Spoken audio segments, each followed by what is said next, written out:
Good evening, race fans, and welcome to tonight's coverage of Round 6 of the OLR x VSR Midweek Championship live exclusively on TRTN. As always, I am Regan Clark, and welcome to the county lines between Northamptonshire and Buckinghamshire County here in England. In our third and final visit to Great Britain this season, we take a trip to its largest motor racing facility, the heart of British motor racing, the Grand Prix Circuit Silverstone. Founded by the Royal Automotive Club in 1948 on the grounds of the RAF Silverstone Air Base and comprised of 18 turns and 3.6 miles of FIA Grade 1, Silverstone is the home of the British Grand Prix on 2 and 4 wheels as part of both the MotoGP and Formula 1 calendar in the modern day. It sees endurance racing both on a national scale via the BRSCC Silverstone 24 Hours and on an international scale via the European Le Mans Series, and as of next year will return to the FIA World Endurance Championship as the 6 Hours of Silverstone for the first time in 8 years. Local competition among various different series see its largest attendees year on year from both the British Touring Car Championship and the British GT Championship, the latter of which features its largest calendar round right here, the Silverstone 500. The British Touring Car Championship often starts their racing here on the national circuit, and are the same paddock our drivers will share for today's event. With only a few more weeks before the end of the championship still looming some 2 weeks away from now, we find ourselves here in Silverstone with only a few more rounds before we can wrap up all 4 categories. And let's take a look at how far we've come along as we head in towards round 6 today. Following away from round 5 saw a return to form in the Platinum category for Fake Galaxy. A week's hiatus at round 4 gave rise to Owen Camus' first and current only division victory this season. Meanwhile, brand new division wins this season for Antonio Angeletta and Giovanni Palumbo. No drivers finished in the bronze category, giving us a very bizarre look there at the previous winners chart. As far as that concerns the Drivers' Championship, taking a look in the Platinum standings, where Fake Galaxy continues to extend the gap over Declan Anderson in second, Alan Alexander in third, and Lee Evans marks 4th place, John O'Driscoll in 5th with Kieran Rod in 6th, Owen Camus in 7th, and our latest onto the timing charts, the scoring charts, is Carlos Disch joining in with Honda. He made his debut at Alton Park last week to 27 points in the championship. In the gold standings, Ian Oates leads 20 points clear over Chris Davies in second, with Antonio Angeletta now third in the championship. Mr. Burney marks 4th ahead of a joint 5th between Grady and Zuzi and Jaden Johnson-Ward, both of which in a stalemate by 40 points. Charlie Broadfield made his debut last week at Alton Park to 7th in the championship now, 23 points, and as it stands only 12 points clear over Tavi Haysloop, who rounds out the 8 scoring positions in gold. In silver, Leroy Donald leads 27 points over Matt Critt in second, Sean McNally makes third with Andres Tijavari in 4th, Robert Ogan rounds out the top 5, Giovanni Palumbo, leveraging their first division victory of the season, marks 6th place ahead of Ben Dexter in 7th, Mattia Marignoni in 8th, Milan Picorni 9th, and Lewis Perslow rounds out the top 10. Rounding out the scoring positions though in 11th and 12th is Peter Michaelis and Callum Gray. Last but not least, the bronze standings, and with no finishers last round, even in spite of that, SimGrid awarded points to the 2 only attending drivers of that last race just gone, Ryan Castle and Connor Osborne. It leaves them still first and third, with Callum Turner in the middle, Wayne Trigg in 4th, and Bartek Kowalik in 5th, so no changes there in the bronze division. Having a look at the moment, we're on board with Alan Alexander. The singular Bentley of the grid no longer, with the introduction of new drivers for tonight's round. We see here one among them is Harrison Corrigan in the number 62. Bentley now find a second car on the grid. The Continental that for the most part had been driven by Alexander in the last couple of rounds now will find himself toe-to-toe with a brand new driver on the grid. There are a fair few to join us for this round, but taking a look at the timing charts reveals Leroy Donald currently the fastest in today's session over John O'Driscoll by 0.09 of a second. Now we are in the closing 10 minutes of free practice. Up and around the corner will be qualifying that will set the stage for a 75-minute race here in Silverstone. And right now it's looking very optimistic for these two, Donald and O'Driscoll. Chris Davies marks 3rd, Carlos Disch with Honda marks 4th, and it was the talk of the paddock last round was Disch's return to this series and the spiritual successor to the VSR GT3 Championship, of which Carlos Disch claimed 3 championships in over his time spent there, returning with Honda, which he would later the same week go on to take Honda's first ever victory over on another series we covered, the NLRL Sunday League, of which we covered its season finale just last Sunday gone. Number 54 then, fastest, 4th fastest I should say in this session at the moment, with Alan Alexander marking the last of the top 5 spots. Division leads then, Leroy Donald, of course, here in the silvers. And I believe from a John O'Driscoll's point of view, if I'm not mistaken, this is in fact the platinum lead we are looking at here with O'Driscoll. And yes, that is the case for the 420. That leaves the gold lead over in Chris Davies' hands. As for the bronze at the moment, it's Callum Turner in the 111. The only other driver on the grid then is the new bronze on the field, Harrison Corrigan. There is the talks of another new driver here in the gold division, Josh Whalen. The number 34, he's in behind Lee Evans at this time, but up and ahead of Callum Turner for McLaren. Before we get towards qualifying then, a look at the balance of performance listings. Lexus and Nissan find themselves with greatest advantage, 30 kilos off. And having a glance down through the order here, in the absence of Lexus, we take a look over towards Nissan. Sean McNally will be beaming ear to ear to hear this news. 30 kilos off of the GTR. Following closely behind, though, is Bentley with 24 kilos shed away. So that'll be great news for both Corrigan and Alexander.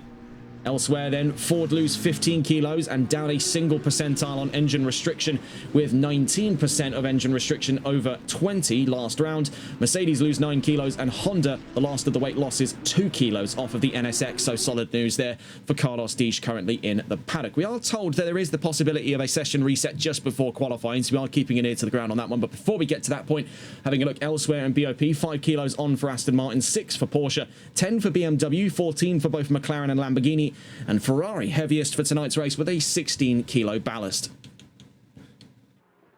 Speaking of Ferrari, though, it has been definitely quite a curious story with O'Driscoll so tantalizingly close to fastest in free practice. It is looking, had it not been for his ambitions to continuously start from the back of the field, I'd say otherwise quite a solid day for him to start going for proper qualifyings. I don't know whether or not he will commit to it for today's session. There is still that up in the air, but one thing that is quite curious about Ferrari, we'll touch on that a little later on in the news segment alongside some other developments, but there is the rumours now, having been cited testing over at the circuit Paul Ricard in recent days, that Ferrari is developing an Evo package for the 296 GT3 as well as for the 499p. We'll be covering that in our news segment not long from now, in between qualifying and the race.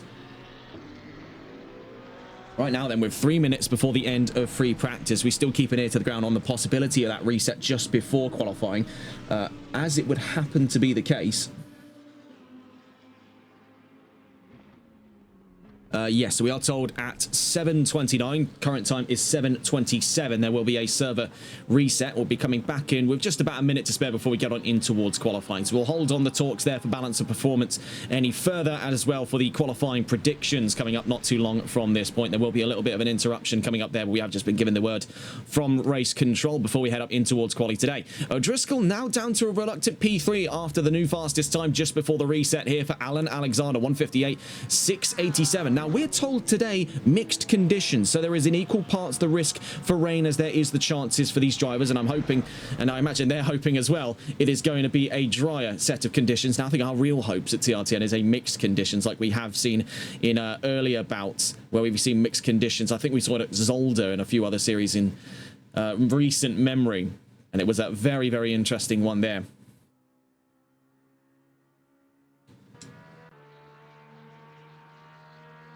So Leroy Donald leads the charge for silver, and now leading for platinum is Alexander.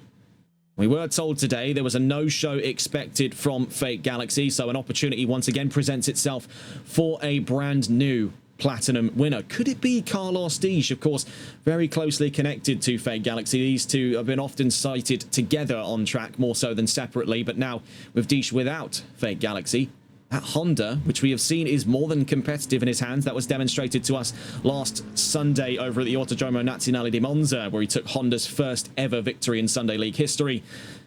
Could he deliver on one tonight, being the real question? He's got about 373 thousandths to conquer. We'll be getting on with that when we get towards the qualifying session. Before that, though, as mentioned before, we are anticipating a server reset. There has just been a few issues behind the scenes, we're told, by race control, so they'll be looking to remedy that with a quick bump on the server before we get on in toward the run of qualifying.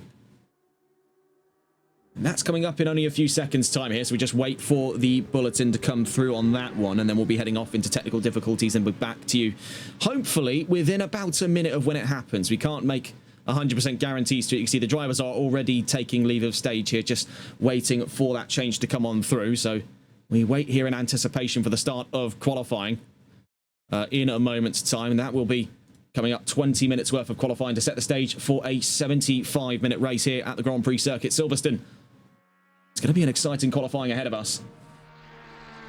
We do note as well, and this was quite an exciting bit of news. I think we'll touch on that when we get in towards qualifying. We do have an exciting little bit of news here about the number 4 that we'll get on into in a moment's time, just as we're about to enter the server reset by the looks of things here. We will hold the finger on the trigger here for if we are going in towards the qualifying session. As technically free practice is now over. I believe that is the cue for race control. If they are going to be doing this reset now would be the time, as they just make their preparations accordingly. Watching here with Leroy Donald. He's out through Stowe Corner on his way down towards Vale and Club. Of course, track tour here of Silverstone will be coming up during the qualifying session, as well as a new little bit of news just delivered to us a moment ago.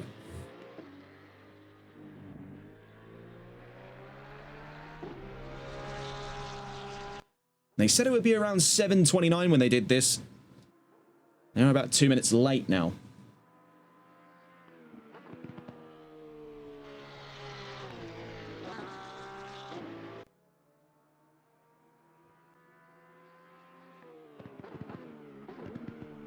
We did hear word from Harrison Corrigan that he would be anticipating a last place start. Now, we don't know whether or not he's been in cohorts with any of the back row bandits, Kieran Rod, Alan Alexander, or John O'Driscoll for that matter.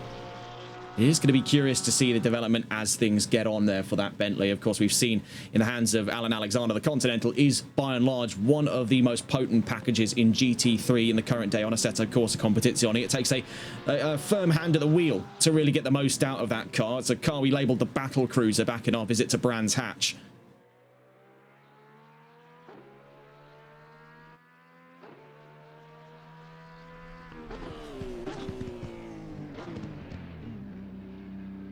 Down across the line there, Leroy Donald bumped up to first because, again, it's taking a little bit awkwardly long, but we are anticipating a server reset. We are just kind of waiting now because we're going to get the timing equipment on, but not that it's going to stay on for particularly long, if I had to imagine.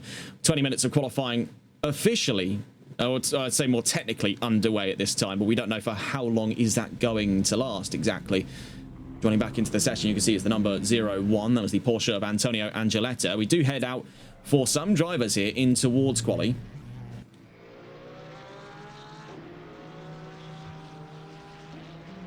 .30 seconds in, so we are still waiting on the word. We were told it was going to be around 7:29, and now as we head in towards the session,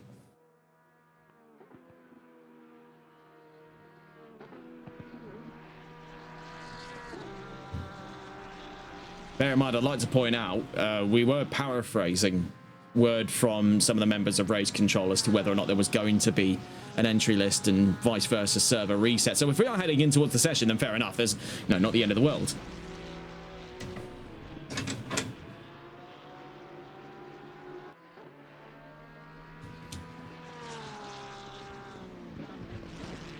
Otherwise, unless we're instructed to the contrary, let's go to catch on board with Robert Ogan, who leads the charge on the run in towards qualifying today. So taking a look at the qualifying predictions for today's event, Carlos Disch is set to take pole position in what looks to be dry and fairer conditions here in Silverstone. Of course, there was the anticipation of possible mixed conditions for today's event. Otherwise, we'll see Chris Davies to second place, Sean McNally to third, Lee Evans looking at fourth with Ian Oates in fifth, Robert Ogan looking at sixth place with Milan Piconi seventh, Antonio Angeletta in eighth, Peter Mikulas in ninth, and Giovanni Palumbo looking at a top 10.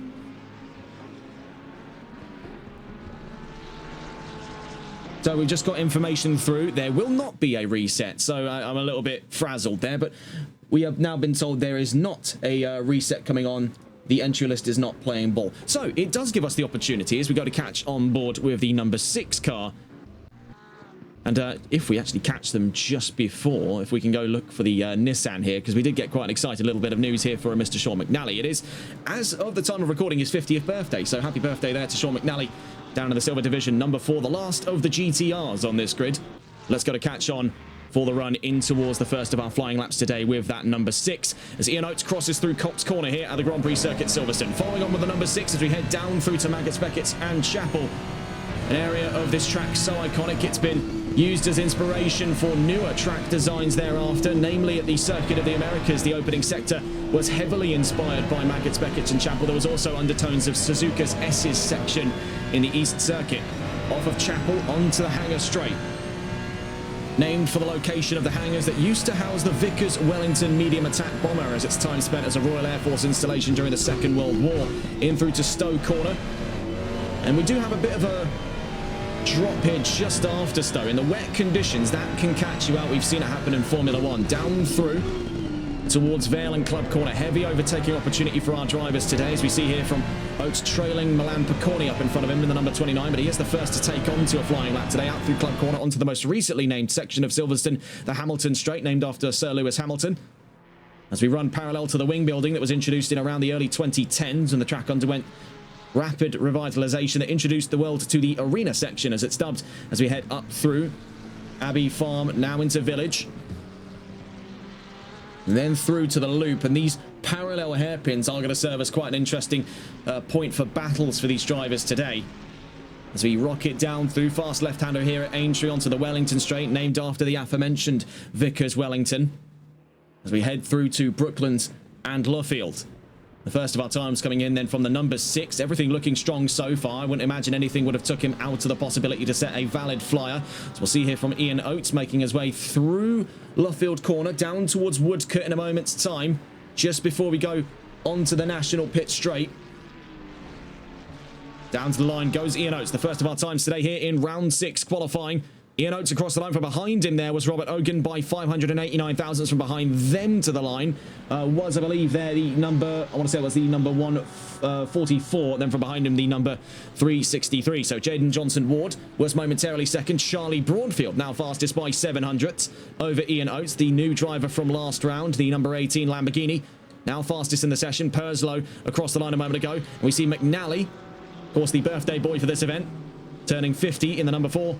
Now 2 thousandths away from the fastest time in the first flurry of laps set here in qualifying. 5 minutes in here at Silverstone, we see Lee Evans there in the Lamborghini peeling to one side down through Maggots, Beckett's and Chapel.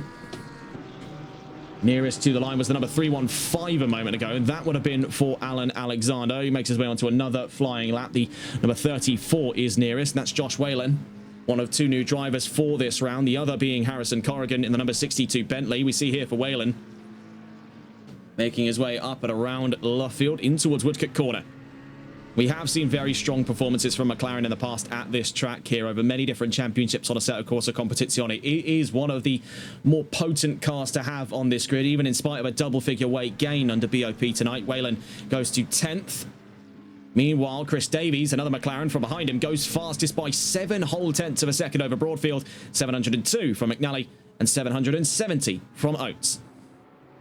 Number 62 nearest, so here comes Corrigan, new driver on the grid. We saw from Josh Whalen his first time. Let's see what Corrigan delivers on. Crossed the line there, sadly looked to be either invalid or an out lap, so we'll catch on with him a lap from now. Number 247 approaches the line from behind. Ben Dexter off of Luffield in towards Woodcote. Cross the line he goes. Dexter, where does he find himself? 12th place. Then from behind him, among the various cars, then we see the number 6 up in front of him, another Ferrari across the line, as now Ian Oates goes to 2nd, Robert Ogan to 3rd, so that drops Broadfield down to 4th. They all go down a position though, because Grady and Zuzi sets the 2nd fastest time. Brand new coat of paint there on the 144 Ferrari. From behind them, the 363 Jaden Johnson Ward stays now a newfound 7th place. Number 11 across the line from behind them, that would be for Peter Michaelis, goes up to 9th. Then we see Sean McNally from 6th, stays where he is.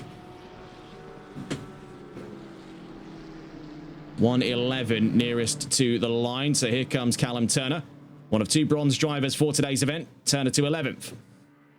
315 is nearest, so here comes Alan Alexander down across the line, and as it would stand there, goes up fastest, 307 thousandths in the clear.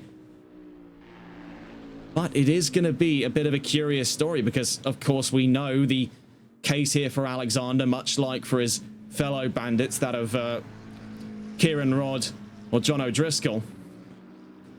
How long is that time exactly going to stay for? I'll leave you on board with him for just a moment as the 34 cross the line. Josh Whalen to 12th. We'll be back to you in a moment.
So we're back on board here with Alan Alexander. Now half a second in the clear over Carlos Dish in second. Chris Davies into third with Grady and Zuzi in fourth. Jaden Johnson-Ward in the top five with Charlie Broadfield in sixth. Ian Oates in seventh.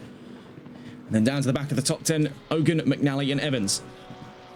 Just over halfway through on today's session. We do have a notable few here qualifying exemptions. I believe some of them, in the case here of Leroy Donald, we do know is because of rulings from race control. I believe that might have been actually the same story as well for Julian Akwati, who rejoins the field in the number 69. See for Tijavari, he's just yet to have set a time, but the other driver in the mix with him there a moment ago did just set their first flyer for today's session. In terms of your division leads then, Platinum led by John O'Driscoll, the new fastest time of the session, and that was quite a groundbreaker there from O'Driscoll. Now, as it would appear to be the case, fastest in the session, much like Alexander, this does present a unique situation because will they stick to their guns or will they take advantage of what it has been for them, by and large, one of their most competitive qualifying sessions of the season?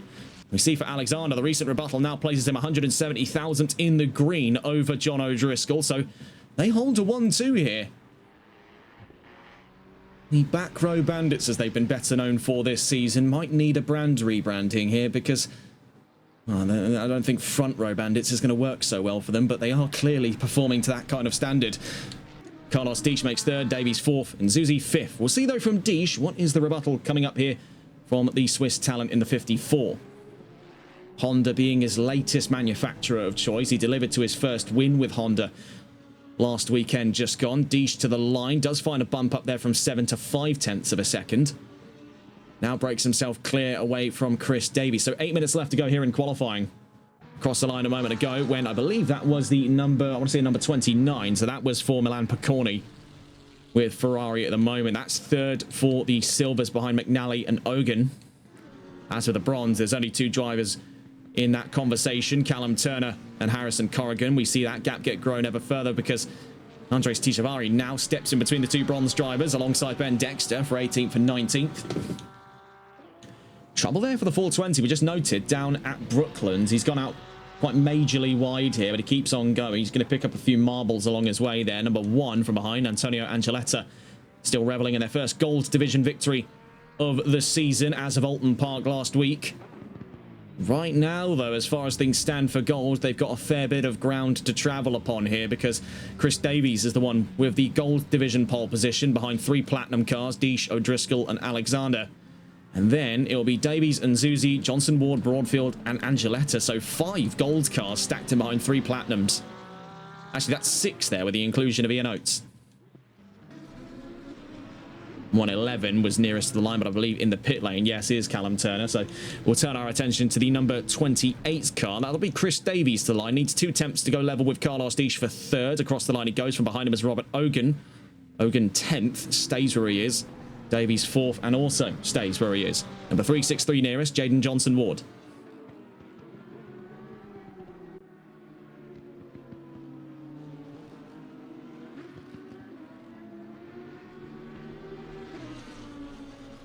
Johnson-Ward to the line. Needs, as it stands right now, 42 thousandths to go ahead of Grady and Zuzi for the top 5. Across the line they go. Nothing yet found for the 363 Lamborghini. They stand on that 3rd and 4th row alongside their fellow Lamborghini, Charlie Broadfield, who was just across the line a moment ago, stays in 7th. Number 29 across the line from behind them.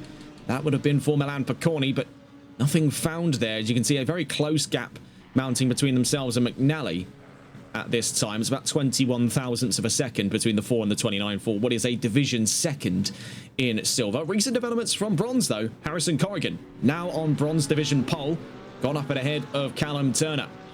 Between the pair of them there stands about, I'm doing the rough maths, about 176 thousandths there roughly of a second. So very thin margins. You can see wrestling with that Continental down through Maggots, Beckett's and Chapel. We do see here from O'Driscoll.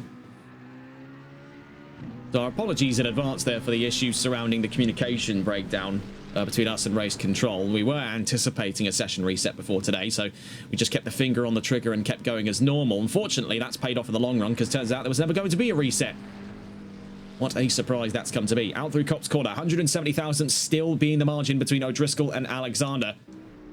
And again, we see Alexander into the pit lane. They've got 5 minutes to make a very tough decision here. They know they have the pace for a race win. They know they have the pace to fight with each other. But do they stick to the convention they have set over the course of this season? Or do they betray that and leverage what has been their best qualifying of the season? So far, at least, I'd like to point out. We see here, swerving his way down the pit lane is Alan Alexander, though, pray tell, I'm not sure how much tyre heat he expects to build on a drive-through penalty. Maybe just getting himself prepped in advance for a drive-through penalty he'll inevitably pick up over the course of the race, as many drivers found out last week was trouble in Alton Park. Well, that Bentley, it isn't getting any smaller. And track limits here at Silverstone can be a little bit flip-flop for their consistency, so Alexander just toying around with what to expect for the next 4 minutes in this session. O'Driscoll still lapping the track. Deesh is in the pit lane. And Davies is still out on track down at Vale and Club Corner. 870 nearest to the line. So here comes Tishavari from 19th on the grid. Across the line he goes, stays where he is. From behind him, the 144. That would be Grady and Zuzi. Across the line stays where they are. From behind them, the McLaren, I believe number 60, I think that says number 69 there was across the line a moment ago. And that would be for Julian Aquati. So Leroy Donald sits out this session due to rulings by race control. We can see leaving the pit lane along the number 44 car here in 13th. That would be Lee Evans. 3.5 minutes left to go in the session. Evans stranded away from his fellow Platinums by quite a fair distance. Lamborghini has been a curious choice for many over the course of this season. We're seeing a growing number of them on this grid. What started with Evans, we now see the introduction of Broadfield and Johnson Ward having made their appearance later in the season. Lamborghini is on the up and up when it comes to numbers. They're now getting closer to Porsche's territory for that. That's been the same story for Bentley. Of course, we are now plural for the Bentleys on this grid. We have Harrison Corrigan now joining us. You see there, that is the Honda. Carlos Deesh, don't tell me. Oh, don't tell me. Now, this is a curious one indeed. Carlos Deesh is kneecapping himself. He's going to the back. That's going to elicit a very swift response then if I had to gauge from O'Driscoll and Alexander. You can see Alexander's in the pit lane watching Carlos Deesh do exactly his bit here. He's driving the wrong way down the paddock. If he gets down to the end of that paddock, he will be disqualified from this session and will start plumb last. We've seen Deesh pull off miracles with that Honda. We saw it in Monza, but there is the proof in the pudding. Disqualified from the session, and you can see immediate response there from Alan Alexander. What we're seeing from that front row is the possibility of almost an anti-qualifying session here, because Carlos Deesh now starts plumb last. He was the first to do so, so he's actually got the undercut here on Alan Alexander, and this is the first time we ever get to see a blue negative set of numbers in the back row. This is really quite something. So that leaves the one piece of the puzzle left with just under 2 minutes left to go.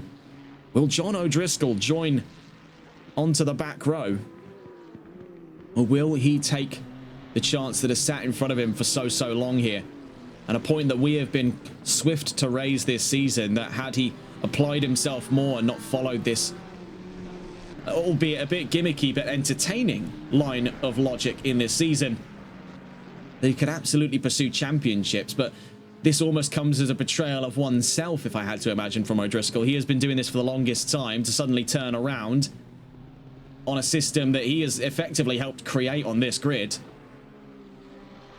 And you can see already the contemplation lingering there as he rounds through Luffield. I don't believe I quite understand what I'm seeing here. Are we looking at the possibility of an O'Driscoll heel turn? It would certainly bring quite a dramatic flair to this round of the championship, as we do get a little bit of pantomime there from the back of the field. Chris Davies, currently second by 702 thousandths, could very likely be shifting up to a pole position if we find that O'Driscoll changes his mind, but I don't think we'll have to wait much longer for that one, as the new fastest time, 1:58.536, comes through from Chris Davies. So he won't have to wait for a decision here by O'Driscoll, who appears to be taking his last available lap of the session. And Grady and Zuzi makes third, now fourth, with Charlie Broadfield up to third. So this is quite a surprise turn here in qualifying. Davies back in the pit lane. O'Driscoll, Broadfield and Nzuzi are all out. We see those skipping over Kopp's corner there. Ultimately led to Broadfield throwing in this lap early. That is the end of qualifying here, folks, in a very dramatic turn at Silverstone. Nearest to the line is the 870. We go to catch on with Andres Tijavari, who ends his session on track, stays in 18th place. Then from behind him approaches the number 69. That's Akwati, followed by Nzuzi. Nzuzi up to third. Broadfield out of the podium, but Nzuzi in the top three. And it still raises a very curious question with that 420. Number 11 across the line a moment ago as well. That was for Peter Mikulas in 13th. We see there now, having left the session, so I think I know what he's up to here. That is a very curious one. He's coming up with new ways of tricking us there, but O'Driscoll's out of the session. He'll rejoin when the grid forms up so that he will be even further behind Alexander and Deesh. At the end of that qualifying session, though, otherwise would have placed O'Driscoll in second by 84 thousandths of a second. It really does make you think. It really, really does make you think there. At the end of a very bizarre qualifying session, we head up in towards 75 minutes of racing here in Silverstone, round 6 of the OLR x VSR Midweek Championship. We wait for the grid to form up now. And once again, looking back on towards that calendar for today's event. Only 2 more rounds left to go. The season will wrap up 2 weeks from this day on August 12th. At the Misano World Circuit in Italy. Before that, though, a trip to Japan. And I believe his risk strategy may have just got to him there, because O'Driscoll can accordingly no longer reconnect to the server because his Xbox keyboard will not take inputs.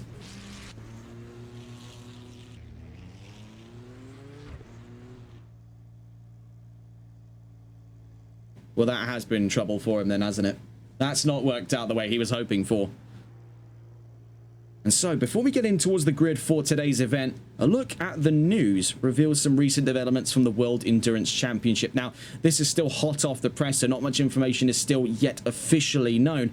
But both Peugeot and Ferrari have been spotted testing Evo models of their 499p and 9X8 hypercars in lieu of the 2027 season that will see the arrival of both McLaren and Ford. We've seen that Ferrari's been testing their vehicle at the Fiorano facility. Peugeot has been testing at the circuit Paul Ricard. Now, where Ferrari is looking to make a few minor changes, but meaningful changes nonetheless to the 499p, including a massively reformed rear aero assembly, that Peugeot has been worked top to toe to be borderline unrecognizable from the car that entered last season.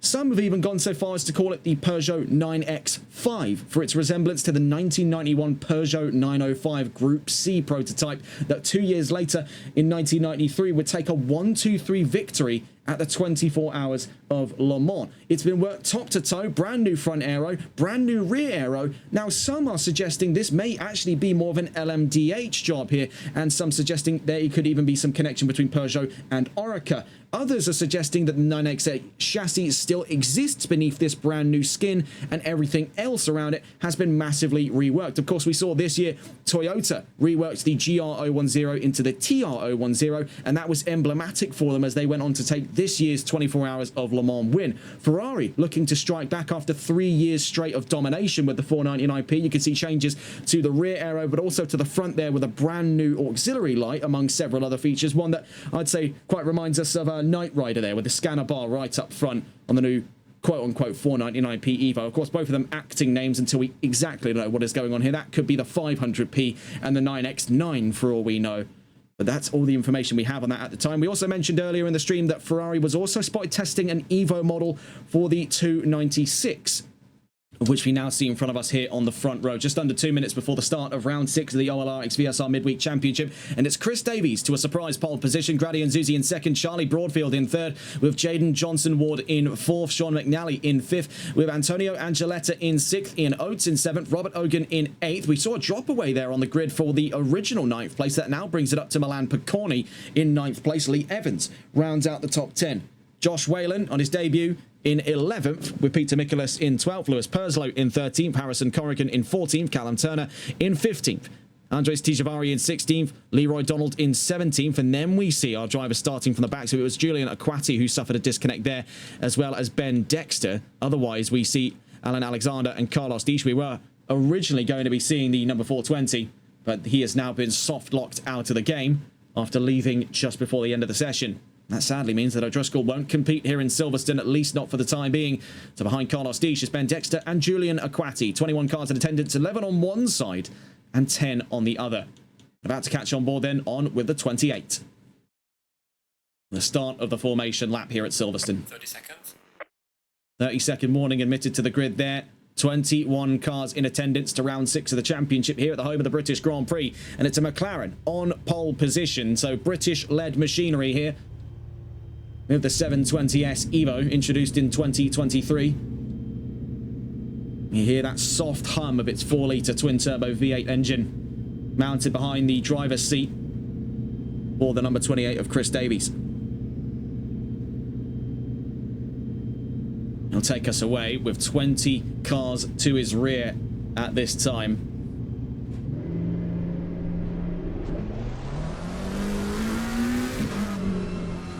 Pulling away onto this grid. So, overtaking opportunities to be expected here at Silverstone. Now, of course, the run down through Maggots, Beckett and Chapel rarely sees side-by-side action in the GT3s. It is a dime a dozen we ever get to see anything close to side-by-side action, especially after the first few laps have subsided. But the run down out of Chapel onto the hangar straight and in towards Stowe is where we could definitely be seeing a pickup to form. We do just get note there, 2 pit lane starters, Josh Whalen and Leroy Donald. I believe Donald's one might still be in line with rulings from race control. It might have actually been a quali ban and a pit lane start, but still no news yet on why Josh Whalen is starting from the paddock on his first race of the season. Otherwise, following here from Chapel, a good exit from this corner will absolutely set one up for a run down towards Stowe corner. Slightly uphill right-hander followed into a dip on the run up towards our next overtaking opportunity, Vale and Club corner. Heavy braking zone into that very sharp chicane area. That'll bring us around a Club corner, a long sweeping right-hander back onto the Hamilton straight. Then up through Abbey and Farm up towards Village and the Loop will be our next overtaking opportunities. These double hairpins running in parallel to one another will set the drivers up for great opportunities for battling, whether that's defending, attacking or switchbacks. Up off the exit of Aintree in towards Brooklands and Luffield. That heavy braking zone on the Wellington straight, that is where our next overtaking opportunity will arise from. Out through Copse Corner, it's a bit of an iffy one there. Of course, will be the turn 1 for these drivers, and there could be some overtaking opportunities in the opening couple of laps, but often is a case where you have to rely on errors from your fellow driver to get the leg up through that area. Of course, you can make the argument for many corners at Silverstone as well as many other tracks on the calendar. But in terms of where we could definitely come to expect to see a lot of overtakes happening, an eye then to all 3 of our straights, Hanger, Hamilton and Wellington. All 3 of those areas will offer up slipstreaming opportunities for the run-up into the next section of the track. Primarily, though, Hanger and Wellington as they come up with heavy braking zones in through to Stowe and Brooklands, respectively. Village and the Loop, of course, as mentioned before. So to summarise, as we make our way onto the Hamilton straight here, your overtaking opportunities at Silverstone: Stowe, Vale, Club, Village, the Loop, Brooklands, and at a push, good exits from Chapel and Aintree. As that will then set you up perfectly for the Hanger and Wellington straight, respectively.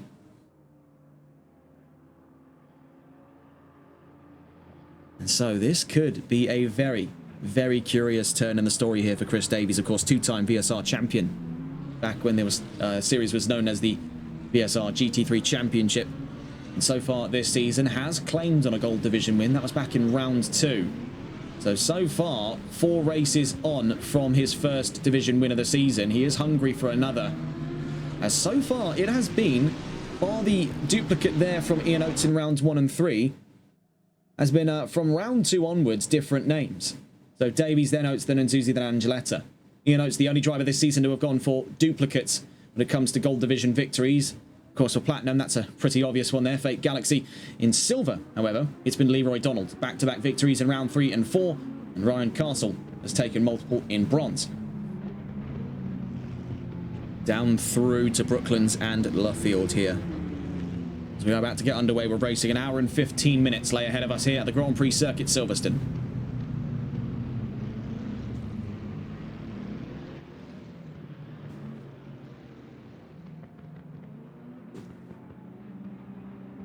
(1:06 p.m) time in game. Otherwise, at the time of recording, just past 8 o'clock in the evening.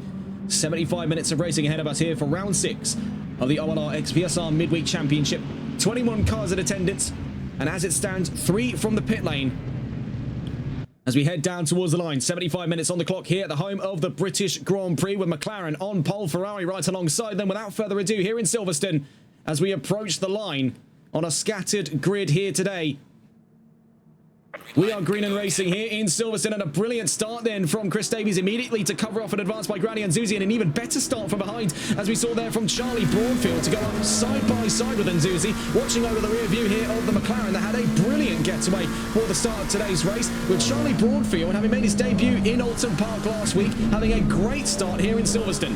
Down through Maggots, Beckett and Chapel, you can see that momentum has not since been curbed because he's riding right up towards the back end of the number 28. In the background, however, there could definitely be the brewings of trouble here, as we see Nzouzi now on the fight back against Charlie Broadfield. Otherwise, the rest of the grid spilling down through the order. Otherwise, look like a fairly clean start to racing here. And Nzouzi, you can see with the proximity markers there on the right-hand side, trying to sneak his way up through Stowe Corner on Charlie Broadfield. That will leave Broadfield to the inside at Valen Club, and inviting him on through there is fellow Lamborghini. That is Jaden Johnson-Ward. Nearly 3 abreast for the run-up in towards Valen Club Corner. Watching here from the fellow Lamborghini, though, this is a curious one from Jaden Johnson-Ward, as we now see immediate pressure coming from Broadfield for the possibility of the race lead. Meanwhile, from Johnson-Ward, pressuring the back of the podium. Let's go to catch on board there with Charlie Broadfield, who, of all cars on the grid at the moment, has had an exhilarating start in the number 18. Fighting for the possibility of an early set lead, only just some 2 minutes coming up on in towards the race today. And he really picked himself up and got going almost instantly. Got the attack right onto the number 144 of Nzouzi, who now drops from the top 3. You can see him fighting there with Jaden Johnson-Ward, who now gets up himself into 3rd, out through Aintree Corner onto the Wellington straight. Behind them, you can see that of Sean McNally, who I should point out as well, on his birthday race today, is having a brilliant run in the opening minutes of today. Is sneaking up there on this battle for 3rd place with Nzouzi on the inside of Johnson-Ward. McNally leading silver at this time over Robert Ogan, 2 positions behind him on track. He's setting himself up to be a likely candidate on the podium here at Silverstone. Meanwhile, Charlie Broadfield still sets his sights on Chris Davies. Taking a look further down the line, of course, that fight for 3rd still ongoing as they rub wheels up towards Copse Corner. Jaden Johnson-Ward with Nzouzi trying to go the long distance around, and the 144 Ferrari keeps his foot in the throttle, but it's ran off track and falls in behind the Lamborghini with McNally and Oates right on his tail up through to Maggots, Beckett and Chapel. This has been a brilliant start to racing so far here in Silverstone. But I do still hold quite a fair deal of fear here down through to this section. It's so easy to end up in a racing incident with these drivers because they are racing each other right to the ragged edge. Off the exit of Chapel, we see Johnson-Ward immediately swing onto the left-hand side, trying to cut any kind of aims of slipstream off of Nzouzi. But he's clung onto him like a rash, and he's not letting go. 144 now looking for the inside at Stowe. Goes heavy on the brakes. That very nearly collects him along with the Lamborghini. Jaden Johnson-Ward holds the outside line, keeps his foot on the throttle, and holds it for 3rd place. Brilliant defense there from the 363. The Lamborghinis have been the most forward on this grid since the race start. Following them very closely, though, I would say it's been the ambitions of Nissan with the GTR of Sean McNally. That has been a very vibrant start so far, and we're far from done here in Silverstone. Looking further down the line, you see Carlos Dish having skipped up past that of a greater majority of the grid right now. It's been remarkably quick how fast he's been making ground. Lee Evans up in front of this one here, Milan Picorni. This is for a top 10 at this time for Carlos Dish, as he sets his sights on his fellow V6. Dish possibly gunning for the inside. You can see behind him there is Alan Alexander. These two having started deliberately from the back with they gained 3 positions from those pit lane starters, so they've had a bit of a running start here.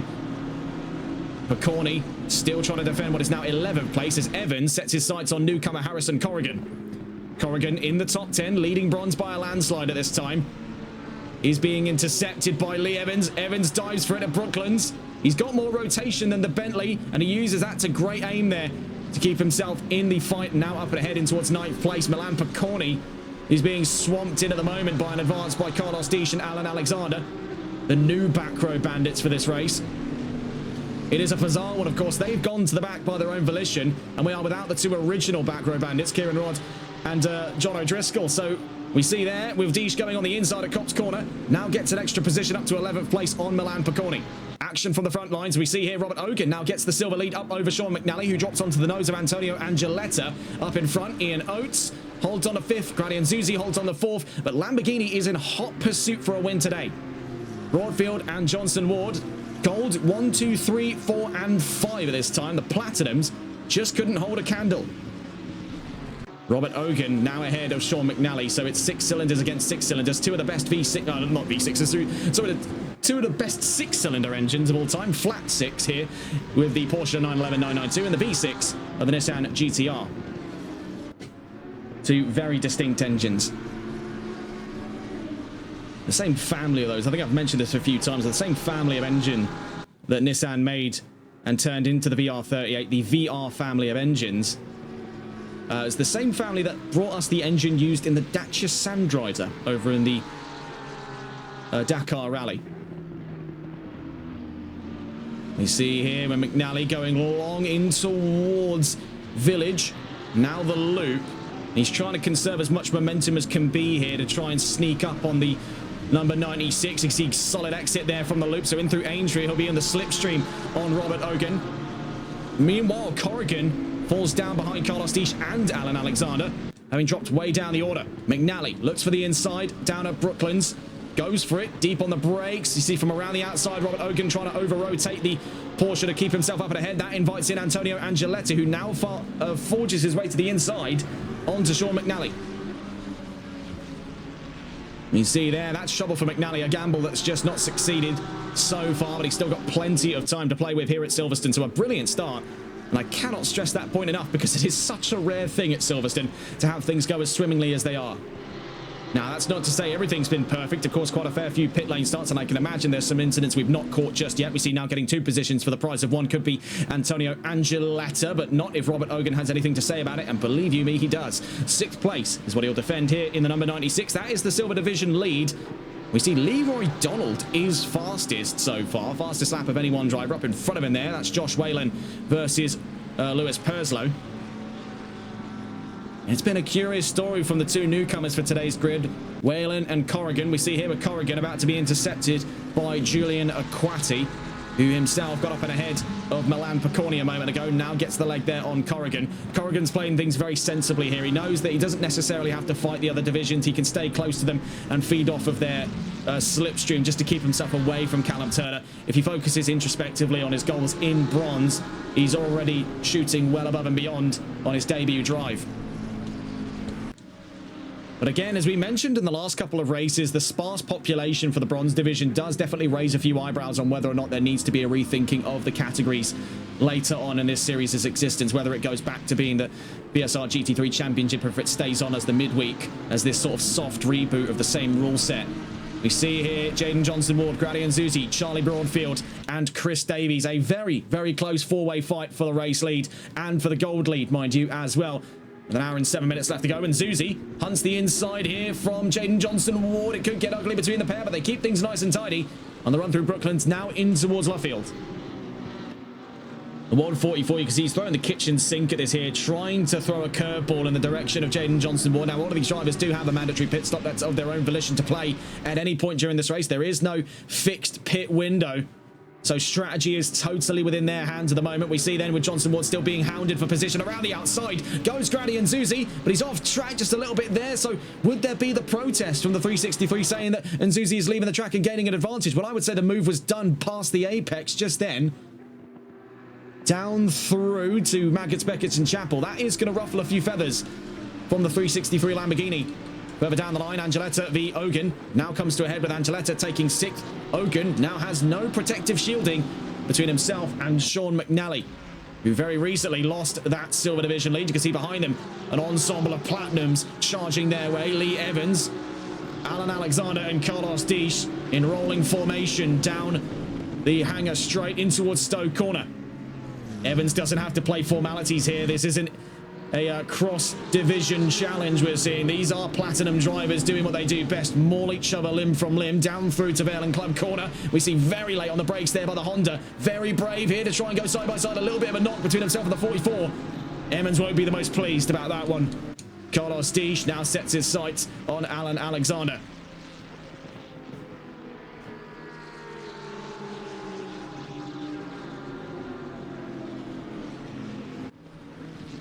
It's a very curious thing to see here from Carlos Disch. He played things a lot more by the books during his run in Alton Park. We now see leaping for the inside. This is a broadly different Carlos Dish, one that we've not seen for a good few months here. Alan Alexander, though, he's very well attuned to the rest of this grid. He understands the kind of drivers he's going toe-to-toe with on a weekly basis, so he's not going to falter, even though he's got a broadly new side to Carlos Dish facing off against him here. This is mighty, mighty aggressive driving between the pair, but it is wonderful viewing. Of course, these GTs, when you do take a look at them at their core, these are touring cars, technically speaking. They just happen to be a lot more sophisticated at about 3 to 4 times the price. But that doesn't take away the kind of caliber of driver it attracts. You can take the driver out of the fight, you cannot take the fight out of the driver, and that is really the case here for Carlos Dish. He was sitting pretty towards the front of the field in Alton Park, but he fancied the rougher side of things here in Silverstone, and that is exactly what he's getting today. And you can see right now, I imagine if we could take a look through his helmet, you could see he would be grinning ear to ear right now. Otherwise, some brilliant fighting here between Evans, Alexander and Dish, albeit in the case of Evans, he's not going to be, albeit particularly happy to have seen himself get knocked there by the 54. Looking further up through the order, we see Grady and Zuzi leaping for the inside on Charlie Broadfield at Stowe Corner. The long shot here of the cameras doesn't give us the most of a revealing angle here. Down through the Vale Club, the 144 is adamant to retake second from whence he started on this race. We're now down to 20 cars, so that is a bit of a startling thing to see there. We do have a DNF in today's event. Milan Piconi is now down to the back of the field, so there has been some trouble for the number 29. We'll catch on with him a little later on. We see, though, the ongoing fight for second. And this is all music to the ears of Chris Davies. This would be his first opportunity this season for an outright victory. That would make things very, very interesting. Normally, a series that has been dominated by platinum drivers. The Golds have really had their opportunity to show off here in Silverstone, with Davies, Broadfield and Zuzi, Johnson Ward, Oates and Angeletta all delivering on a fantastic start. And we're not even through the first 15 minutes of today's race, I should point out. 1.3 seconds, that's the margin for Broadfield v Davies at this time. And Zuzi still well within the shot here for second. You can see they've really started to get their elbows out in the last couple of laps to start putting more pressure on Zuzi early. A little bit of a flick there out through Brooklands and Luffield. The Lamborghini, we do know, compared to the Ferrari, is a lot sharper around the edges, both in terms of its handling and in terms of its overall appearance. You can really tell whoever designed that car only knew how to use a ruler and maybe the occasional right angle. But I wouldn't want it any other way. Lamborghini's been going with the stealth fighter look since 2009, and I'm all here for it.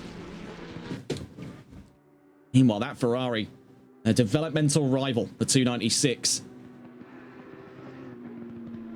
You can see, at least in the hands here of Grady and Zuzi, and you've got to consider as well that Zuzi is properly caning that car at the moment. We've seen it with quite a fair few loftier lunges down through the heavy braking zones like at Stowe and at Vale and Club. It looks much more contained there than the Lamborghinis, but you can see from the Lamborghinis there's a much more visceral driving experience coming from these. You see then leaping for the inside at Stowe by the books there, and textbook approach to things for Grady and Zuzi up to second, and that does invite in a little bit of a moment of chaos here, of which could be exploited by this one here, but it's contact between the two Lamborghinis. Broadfield collected by Jaden Johnson Ward down at Vale and Club Corner. And taking a look in here, you can see there was already the ambition set in by Johnson Ward. He's hyped himself up. He's off the exit of Stowe Corner. He knows he's got the run for it. He's going to commit. It's only until we get to about here. You can see he starts panicking a little bit, tries to get up over the curb because the number 18 swings to his nose. Was he a little too far back for that move, one does wonder, making their way out through Village and the Loop. Nearest fight is Dish v Alexander v Evans. Further down the line from behind them.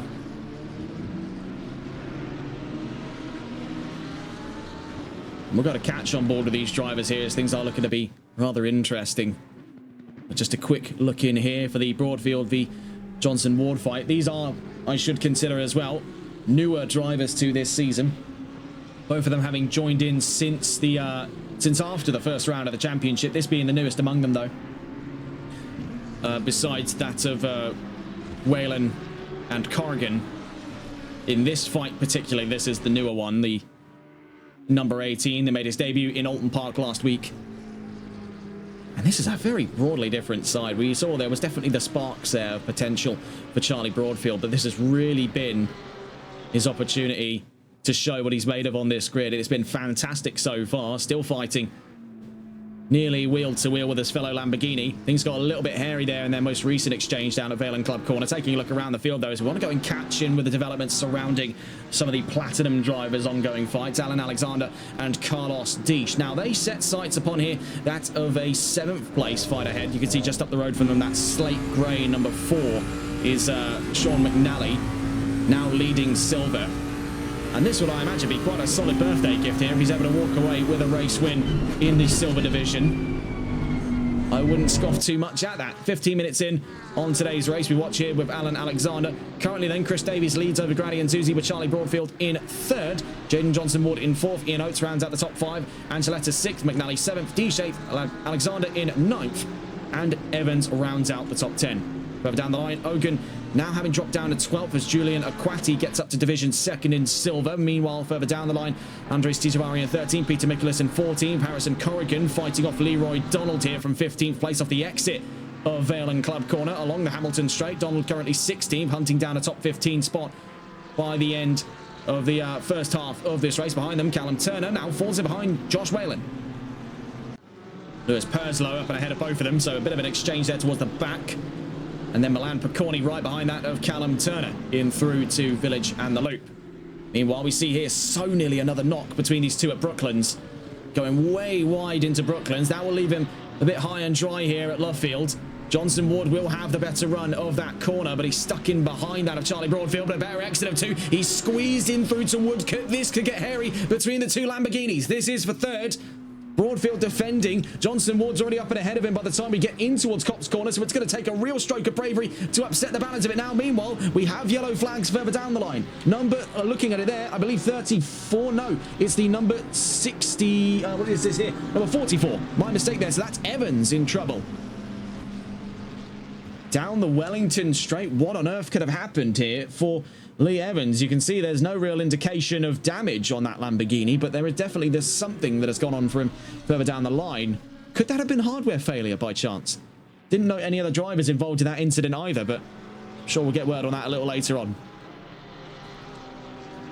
Looking further up the order, of course, has been one of the most exciting fights so far. Jaden Johnson-Ward now gets the leg up there on Charlie Broadfield. They secured that position at Cops Corner. A little bit of a bump between the pair of them as they went down through that section as the yellow flags came out, but Johnson Ward now up on the podium. Broadfield in 4th, behind them Oates and Angeletta. So the golds on 1st, 2nd and 3rd rows of this grid so far, 1st to 6th. Chris Davies now leads by nearly 5 whole seconds on Grady and Zuzi, who now has to face off with the recent threat of Jaden Johnson-Ward.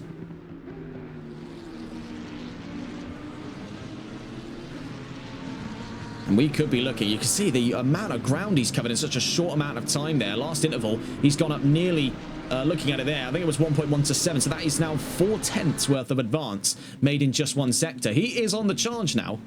And so too is another story here, as we see now having been intercepted by Carlos D. Sean McNally drops to 8th. He could drop to 9th with Alan Alexander right on his rear at the moment. But Deesh is now on the conquest to hunt down the remaining gold cars. Of course, leading Platinum at this time. Needs to make 6 positions for the race lead. 57 minutes left to go here in Silverstone. And this has been a very exciting chapter here in the second half of the season. You couldn't ask for more here at Silverstone. Right now, we are in for quite the treat. In equal gaps at the moment, as according to the last interval there between Mzuzi and Johnson Ward, as it is to Johnson Ward and Broadfield. A bit of a stalemate between Ferrari and Lamborghini.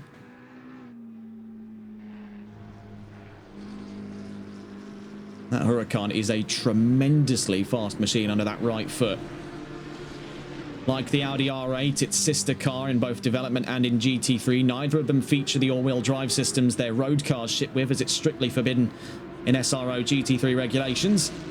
That doesn't stop this from having some real punch when you get onto the accelerator, and that's surprising given the fact that it's a growing minority of cars here with naturally aspirated engines, some of the last of the old guard being the Ford Mustang featuring a naturally aspirated 5.4 litre. Sadly, no Fords on today's field. The greater majority now have moved on to the turbos. It just makes for a punchier engine, one that can be made ever so slightly more efficient. The naturally aspirated motors, they've got to scream higher and louder and hotter. Now, of course, you could make the argument with a twin-turbo system, you need an intercooler, so you need more cooling equipment to keep the engine under wraps, but technically that means you have more cooling, so negates the argument against NA. A lot of it comes down to torque and acceleration. It also comes down to what the manufacturers are willing to play with. Not every manufacturer these days are making cars with naturally aspirated engines. It's often a product of circumstance. Lamborghini still use the 5.2 litre for the Huracan. They've stopped using it now and have themselves gone on to twin turbos with the Temerario. And as for Ford, well, they are going to keep using the 5.4 litre Coyote until probably, I'd say, about 2150 at this rate, because it's going into just about everything they make. Their new hypercar that they're developing for next year is actually using a derivative of the 5.4 litre Coyote, and I thought that was quite interesting to see. But we still don't know much else. Of course, we had the engine reveal, but that's about it for Ford. McLaren, they've already shown their car off to the public. They took it to Goodwood, for goodness sake. I mean, we know more about the McLaren than I think we're ever going to know about the Ford, right up until probably about a week before the first round of the 2027 World Endurance Championship. And I'm just praying, there's GT influence in there somewhere. I mean, it's a pipe dream, of course. It's barefaced nostalgia talking as to suggest we're ever going to get another Ford GT like we had in the late 2010s with the GT GTE. But, you know, a man can hope. A man can hope. Carlos Deege, though, leaps for the inside there on Antonio Angeletta.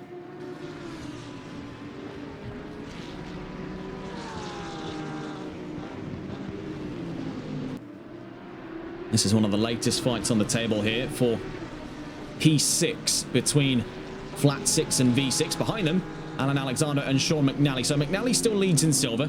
Deege leads in platinum. And leading in gold is Chris Davies. Leading in bronze, and this is actually somewhat debated here, is Harrison Corrigan. As you can see, by less than 4 tenths away from him, that is Callum Turner in the 111 car. So there is absolutely the chance here for a fight for the bronze division lead. Meanwhile, we see Deege. He's just all over the back of Angeletta at this time. He is constantly loitering in the rear view of that Porsche. Now forces a wedge between himself and the Porsche when it comes to that racing line out through Aintree, and that just allowed him to sneak on by. That Honda has been a tremendous bit of kit. We saw in Monza on Sunday, it is race-winning material, so it really did beg the question, what was Deege waiting for? That's rain! That is rain! We didn't have anything on the radar saying rain. Oh my goodness, didn't we say it at the start of the stream? Best case scenario for us here on TRTM would be wet conditions or mixed conditions. I mean, what is this? Oh, what a dream. Now that is certainly a little bit of spice into the mixture here, as we see now Jaden Johnson-Ward sets his sights on second as rain descends here at Silverstone. This is going to be a very, very exciting second half of the race up and around the corner from now. Mixed conditions will often chase the majority of the grid into the pits in a blind scramble to get new wet tyres on. We're not close to that point right now. But as it stands, and I'm taking a look now at the weather radar, now that we've got an update, for at least the next 30 minutes, we now have rain in play, and it's only going to get heavier. So there will more than likely over the course of this race be a dash into the pit lane for those wet tyres. Now, I was given a little bit of insight as to how I can best tell what tyres the drivers are on, because this was actually something we really did struggle with for some time in mixed conditions racing, and it was the tyre wall. The walling on the tyres. You'll either have the yellow writing for the dries or you'll have nothing for the wets. So that will give us a bit more of an insight as to what tyre compounds the drivers will be using. Of course, in GT, it's a lot more sort of straight going here. It's a lot simpler to understand. It's not like F1 where we've got, you know, the softs, mediums, hards, inters, wets. I mean, think about 2016, 2017, you had, what, the hyper softs, the super softs, the ultra softs. I mean, you could just throw any word in front of soft and they probably had it. Now, we only have 2 compounds to play with here in Silverstone. Dry and not dry. Otherwise wet, in layman's terms. Down through to Brooklands. We do see Franzuzi still confidently holding a P2 here. This has been solid defense from Franzuzi. getting back up to the position they qualified from. It does really represent an interesting point here. So we see Jaden Johnson-Ward is into the pit lane. Now, the conundrum faced by these drivers as we enter greasy conditions, coming onto the wets, they won't be at their most useful for at least another few laps, but that's not stopping the greater majority from diving to their pit lane there. Johnson-Ward, Broadfield, Deesh, and Gilletta. We see behind, that's McNally into the pit lane. Aquati stays out, Ogan's in. Leroy Donald, what's the card here for the number 14? He's coming in as well. Tishavari was troubled down the Wellington straight, so that leaves Peter Mikolas next on consideration. Josh Whalen follows them in, and so too does Andres Tishavari and that of Milan Picorni. Harrison Corrigan is coming in. What about Callum Turner? He's coming in as well, so currently staying out was Davies and Zuzi Oates and Alexander. Now, this is fantastic news for Alan Alexander. He was praying for wet conditions today. 50 minutes left to go here in Silverstone. That has been a huge turn of events here as a mad dash to the pit lane leaves 5 drivers out. The rest of the pit is crowded here with drivers. Charlie Broadfield, if he can get a faster stop over that of Johnson-Ward, or for that matter, any of his contemporaries around it. I think I was speaking a little bit too soon there. He would have otherwise had a very, very good launch off the exit of the pits, being right up in front there of that limiter line. Carlos Deesh had the fastest stop of all, getting up and ahead the rest of that field. He's up 2 extra positions from within the pit lane. Technically, he's down 1 with Julian Aquati staying out, but that will move Carlos Deesh up to 6th in this race. And that's strategic thinking from the Swiss talent. That's precision at play from the 54. Nothing left up to spare. So taking a look as he brushes on by the camera here, we'll be likely seeing that he's on the wet compound tyres. You can see there, no sidewalling on the Honda. So he stays on those wet compound tyres. As for Jaden Johnson-Ward, now I think the greater consensus right now, you would be a madman to consider running on the dries for the rest of this race. So we do see here the greater majority of the field are now on those wet compound tyres. We can see though, now entering is Chris Davies. Grady Zuzi stays out. They're willing to play an increasingly dangerous gamble here in Silverstone. Staying out. Oates is in. Alexander's in. You can see overtakes Oates in the pit lane. Look at that. Oh, my word. Oh, Shanghai's calling. They want their overtake back. That is ridiculous. So Ian Oates was playing things very conservatively there. The 315 said, I'm not really that particularly interested in speed limits. Goes up past him and slams the anchors. That is something else. I'll tell you that much for free. If there's not a penalty there, I'd be genuinely surprised because he was barnstorming his way in. Julian Aquati joins them from the pit lane. Chris Davies also in at this time, will be the first out in that number 28. The 144 now leads here in Silverstone, and it has been a serious oddball for these drivers today. Carlos Deesh could see himself up to a provisional lead, but he's having to race Chris Davies for this one. He's off the jacks. The 28's on his way out. Then following him is the 315, who gets the overtake on Ian Oates. I mean, I am speechless there. That was quite something. Now, bear in mind, the number 6 still has to drop from their jacks, but as you see there, the 315 gets out by, and that was very easily done. But Carlos Deesh gets the jump on Alan Alexander, moving him up to 3rd in this race. Chris Davies stays in what is going to be a provisional lead when Grady and Zuzi comes in to the pit lane at this time. We see they're on their way down through Abbey and Farm. As you can see, the rain is really starting to batter the track now here at Silverstone. Anyone who's visited Silverstone can tell you this. When it rains here, it really pours, and it doesn't have really any degree of subtlety. You don't get light rain in Silverstone. You get either parched desert-like heat, because for some reason, every time I've been to Silverstone, it's been above 30 degrees, or alternatively, you get biblical amounts of rainfall. So much so that having worked at Silverstone before, I'm pretty certain at one time during MotoGP I developed trench foot. We see then Grady and Zuzi out through Luffield. They are the last expected into the pit lane. It would be very likely they're in on this lap. You can see that Ferrari, he just can't put power down range. The car just keeps spinning their rear wheels up. The TCS is fighting him there as he now comes into the pit lane. He's got to make sure he keeps things nice and tidy. Oh my goodness. So close to the Armco barrier there. That's the last thing you'd want is additional damage. Chris Davies is now looking to lead here in Silverstone. Following behind him is Carlos Deesh, who has been on quite the conquest today. Following him is Alan Alexander. Behind them, Jaden Johnson-Ward and Antonio Angeletta. Behind them, Ian Oates and Charlie Broadfield. And further down the line, you can see here, very close action to the head of Silver. Robert Hogan could get the jump here on Sean McNally.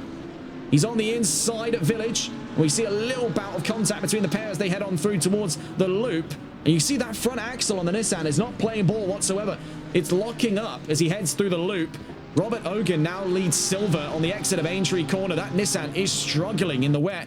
On the straight here, down towards Brooklands, he'll have the run on Robert Hogan, but Robert's got more stopping power in that Porsche. We've seen the Porsche is somewhat of a dark horse to wet racing in the right hands. Grady and Zuzi now off of the Jackson on exit of the pit, so Chris Davies moves up into the lead. Carlos Deesh to second, Alan Alexander to third, Jaden Johnson-Ward to fourth, and I believe Nzuzi will just ride alongside the number one there, but if I'm looking at this rightly, yes, Antonio Angeletta will move up in towards fifth place as Nzuzi re-emerges to the field in sixth. That's been a huge mix-up there for Nzuzi. He'll be beside himself with anger as he's now dropped down behind that second place overall start, and moreover second place in division now having dropped away from him as well. But this was a very adverse strategy, one that if you don't react to a frame perfect window, you are going to lose positions by the handful. We've seen from Carlos Deesh before, neither rain nor shine slows him on his pursuits of a race win, and this could certainly be the cards on the table that'll bring him towards it. Wet conditions here in Silverstone, a track that he has been on before, a track that he has done well at before, albeit these are conditions he's not had to face off against so far in his trip with Honda. I'm not sure as to how much testing he's done over at Euro Titans when they learned that he would be moving towards Honda in recent weeks, how much wet testing he's actually been able to get done here. So a lot of this could be experience led from the 54, using the knowledge that he's had already with other cars in the wet to gauge exactly how he ought to approach things here with Honda. I'm not even clear if most of the grid knew there was going to be rain. I think there was always the anticipation, but seeing that the conditions were dry, it wouldn't be out of the ordinary to suggest that the majority did go on to what looked to have been a mostly dry setup, not one that is designed to tackle all weather conditions. Now, drier conditions, they will have the car sitting a little bit lower to the ground. It does raise the risk of aquaplaning if we have some properly heavy rainfall. Now, I don't think we're quite on the margins for that yet, but this is not too far off it, I would tell you that much for free. And visibility has come way down as well for pursuing cars, so that is going to stump a lot of ongoing battles. We see here, this is one of them going on at this time for 16th overall. Andres Tijavari versus Harrison Corrigan. Corrigan still leads division in bronze, so not too much trouble here for the 62. You can see, like we saw for the number 4, locking the front axle in these heavier braking zones. Now the conditions are starting to go a little bit pear-shaped here. We see a new fight emerging. This is for division second in gold, but 4th overall between Antonio Angeletta and Jaden Johnson-Ward. This could be a curious one to watch. Let's go to catch on board with the Porsche in hot pursuits of things, as we see here from the number 1 of Angeletta.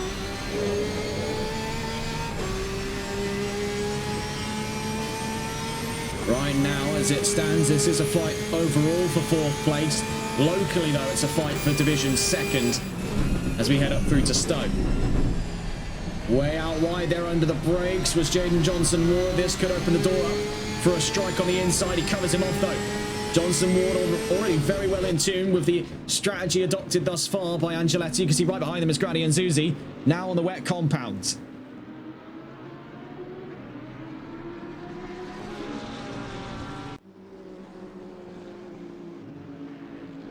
.111 now in the pit lane. We've just got information surrounding a new driver in the pit lane. That's Callum Turner.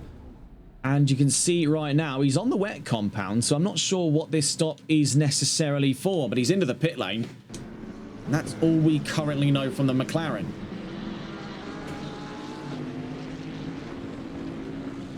The 363, Jaden Johnson-Ward. We saw the start of his fight with Antonio Angeletta for division second.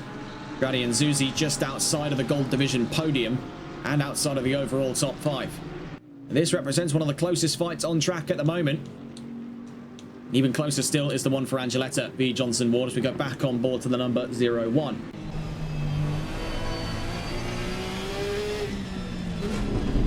Two of the best sounding engines on this grid as well.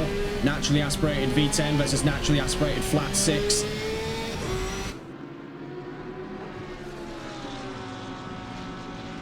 Two of the most easily recognizable sounds in GT racing. As we head up through towards Copse Corner. You see when the wet racing really picks up, the Lamborghinis start to flatline for performance. They are struggling now, much sharper around the edges than we've seen for most on drier conditions. But when wet racing shows up, these cars really start to bear an uglier side. We see cutting across Maggots, Beckett and Chappell, and efforts to avoid the oncoming cars was that of Callum Turner down in the 20th place slot there for the 111. 40 minutes left to go here in Silverstone. And has been a very interesting development then with rain introduced for this round. Of course, we did start this broadcast off with the anticipation there could be mixed conditions, but we've seen historically when they say mixed conditions, you are looking at a bit of a coin toss as to whether or not you'll actually get mixed conditions or you'll just get one of the two, a fully wet race or a fully dry race. And it certainly looked like it was going to be the latter. But I'm pleasantly surprised then to see we now have a racing on two distinct chapters.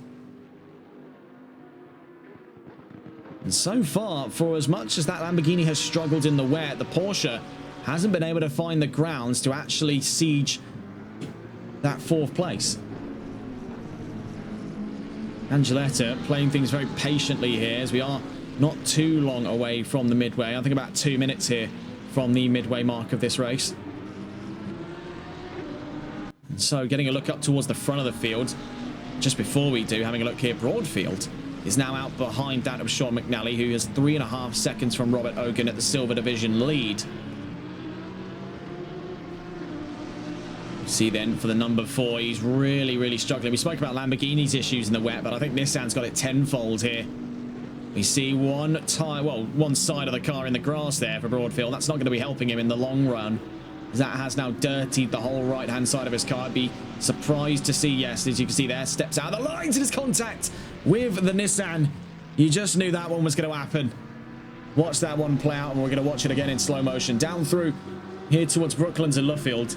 You see there, so he's come off of having the whole right-hand side of the car on the grass down the Wellington. Then up over, clips the curbs. You can see there's that whole pocket of standing water. Snaps the car back onto the track there, I would say mostly out of his control by that point, and then it clashes in to McNally, now having dropped in behind Julian Aquati onto the back end of the Silver Division podium. There is a newfound fight at the head of this field, Chris Davies versus Carlos Deesh for the outright race lead. Now they still lead divisions here, gold and platinum respectively. I think for Chris Davies, the opportunity to lead outright here in Silverstone is one that he'll absolutely still take. But we have seen when push comes to shove, Davies can be a bit more on the conservative side for things. He doesn't like to run an unnecessary risk, especially if that could cost him division wins, because he knows there's virtually no difference. It's all down to pride, really.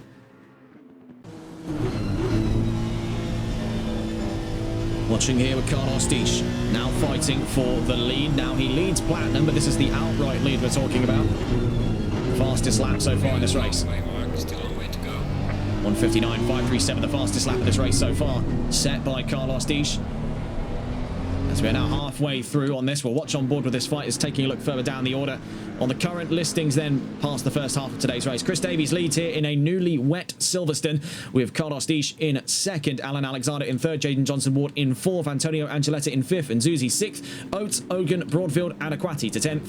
Then to 11th to 20th, we have that of McNally, Donald, Whalen, Picorni, Tijavari, Corrigan, Evans, Purslow, Michaelis and Turner. In terms of division leaders then, you're looking at two of them, with Chris Davies leading gold, Carlos Deesh leading platinum. As far as the silver lead is concerned, Robert Ogan in an outright 8th place, and Harrison Corrigan leads in bronze, only half a second away from Andres Tijavari in 15th.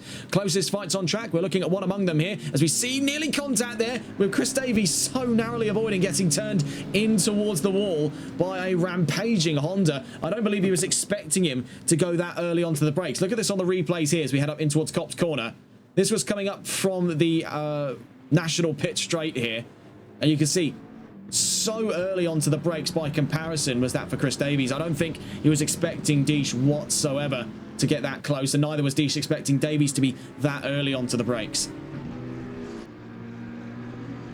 Meanwhile, in the background here, things are massively kicking off between Johnson, Ward, Angeletta and Nzuzi. This is Gold Division second we're looking at the moment, with Lamborghini Porsche and Ferrari all contesting. In the background there, Ian Oates. If there is a spillover between these three, he'll be the first to know about it in that number 6 car down in 7th place. As we see there, that's contact. That's exactly what we were worried about. As we see Nzuzi soars on through, double overtake, as into the wall goes that of Jaden Johnson-Ward. He was massively out of control after that impact. Very little he could have done.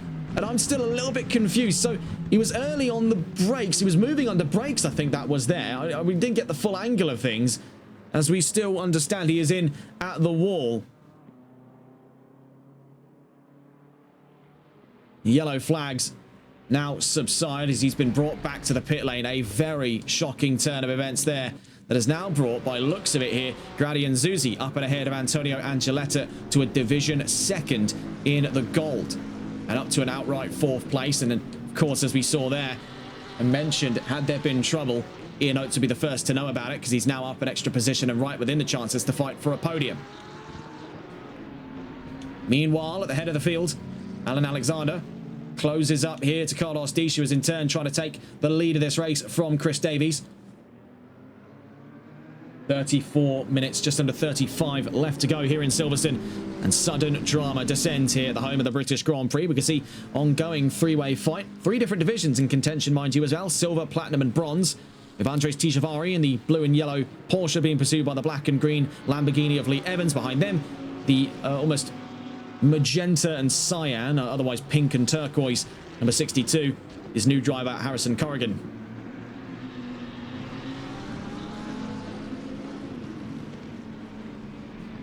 Meanwhile, then, looking further up through the field, Angeletta fights with Nzuzi for the vacuum created from that incident from earlier. Angeletta is more than likely, alongside that of Jaden Johnson-Ward, going to be under the eye of the race control team later on. So there is definitely a curious development to follow on from tonight's race, especially with only 2 more rounds left to go in Suzuka and Misano as we head up into the month of August.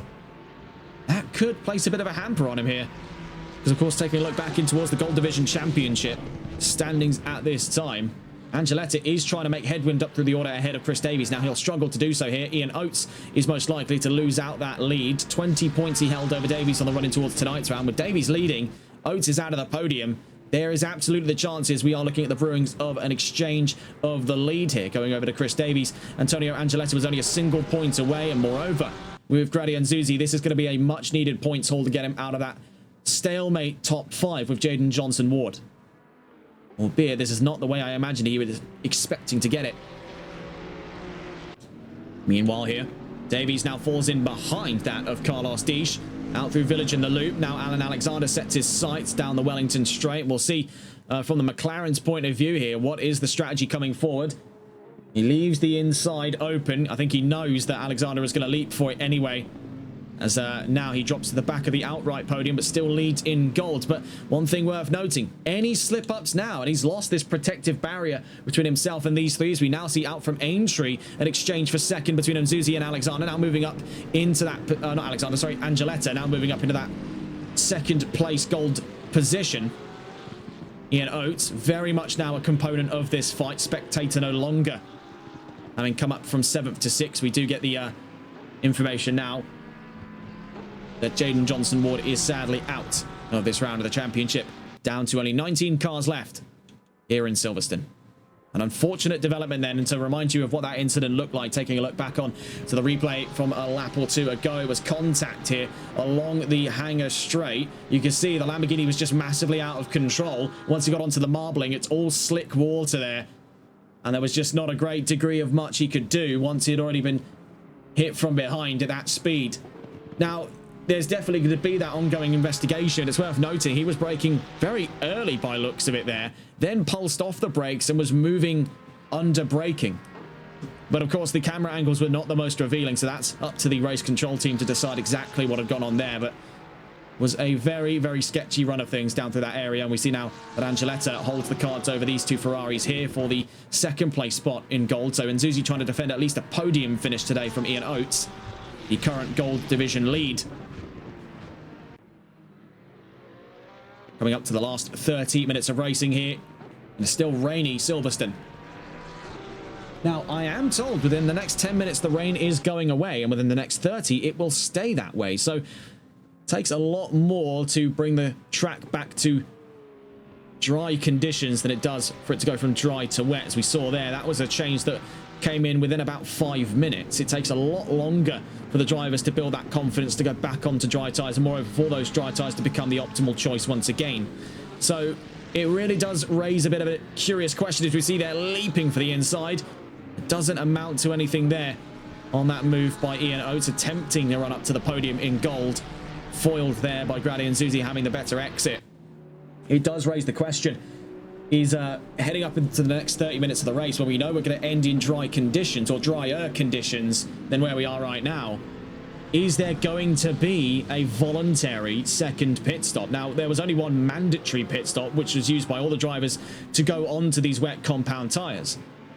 Will there be anyone daring enough to take voluntary dives here? Because we've seen before, and I think it was from Carlos Disch in his performance in the Circuit Paul Ricard, I believe during the Sunday League, where he voluntarily stayed out in mixed conditions into massively drying conditions on wet tyres and still took home the win. Will that be the same story here with the Honda, a car that he's got far less experience with, at least to our understanding, than what he had spent time with prior? We do note now another driver out this race, Peter Mikolas in the number 11, now out here at Silverstone, down at 18 cars. Technically was 21 at the start of this race. We're down 3 cars now here in Silverstone. Zuzi holds the ground. Oates side by side there with Robert Ogan. He's Silver Division lead, now getting up past that of Ian Oates. Meanwhile, for Grady and Zuzi, 4.8 seconds from Angeletta, so likely to be the case those two Ferraris have come into a bit of an incident together down at the Maggots, Beckett's and Chapel section of the track. Number 24 is in the pit lane now, so that's more trouble. Actually, sorry, 34, and that was Josh Whalen out of this race as well. So now dropping like flies here in the wet conditions. It is a major concern now for survivability here in Silverstone. Aquati v McNally, McLaren versus Nissan here. This is for Silver Division second, otherwise 9th place overall. You see that Nissan, it's barely clawing to the ground, much in the same plight that it shares with the Audi and the Lamborghini. It too does not feature its road car's all-wheel drive system, so there is no benefit they find over any other car today. And the slightly stockier GTR is struggling to carve a line through here compared to its European counterparts.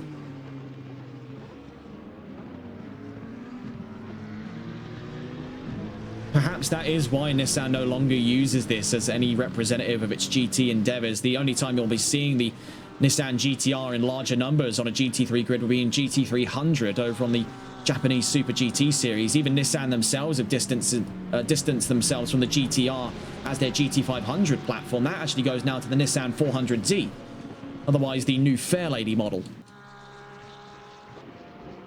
As for other Japanese manufacturers, Honda is having a wonderful day here in the wet. And it was quite the surprise here from Carlos Disch. Last to first, that was the endeavour set out by the 54. That was the aim today. And right now, we are seeing something of a legendary performance. I think the last time we saw this happen, also in wet conditions, was in Indianapolis over on Sunday League Season 6 by the driver just behind Carlos Disch and his teammate at Euro Titans, Alan Alexander.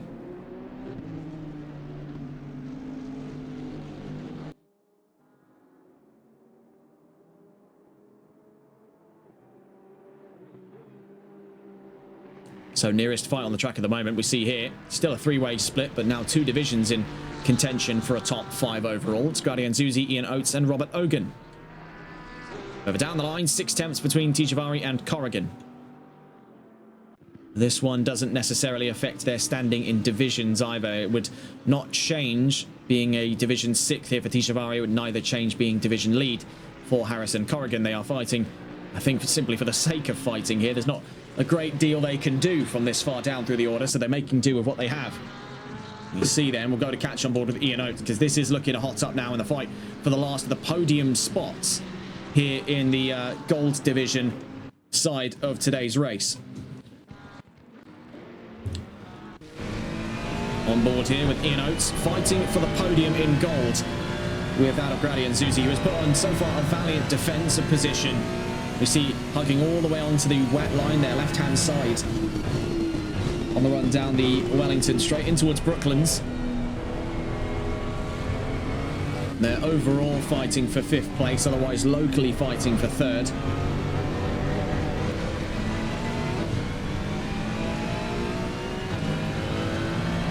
Chris Davies leading gold, Angeletta 2nd in division, and Zuzi in that 3rd place spot. We see there, Grady and Zuzi is trying to cut off any advance under slipstream, any opportunity they get, but that could work against them here. As you can see, they constantly dive off the dry line onto the wet line, where their tyres are rapidly cooled down. They're made a little less efficient in these conditions. And they also run the risk, if they deviate too far from that dry line, if they have to get on the brakes suddenly, of aquaplaning. Down through Maggots, Beckett's and Chapel, the two Ferraris just tiptoe their way through here. You can see the TCs working overtime on these cars to keep them from spinning to the wall.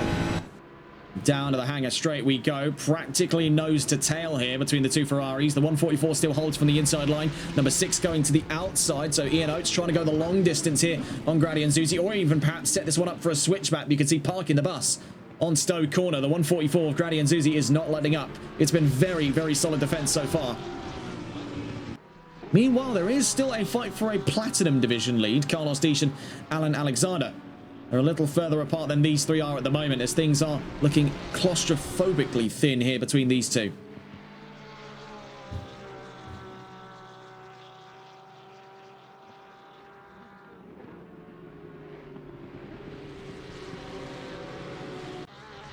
Making our way up and around Farm, now in towards Village.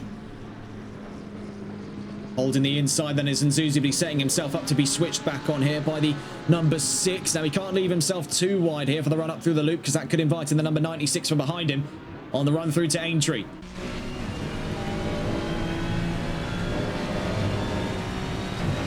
Right on his rear bumper now. You can see the 144 back onto the inside line. Now he's got to be careful under the brakes here. He might have to brake out actually a little bit earlier than he would have thought, because otherwise he's going to aquaplane if he gets suddenly very, very hard onto the brakes.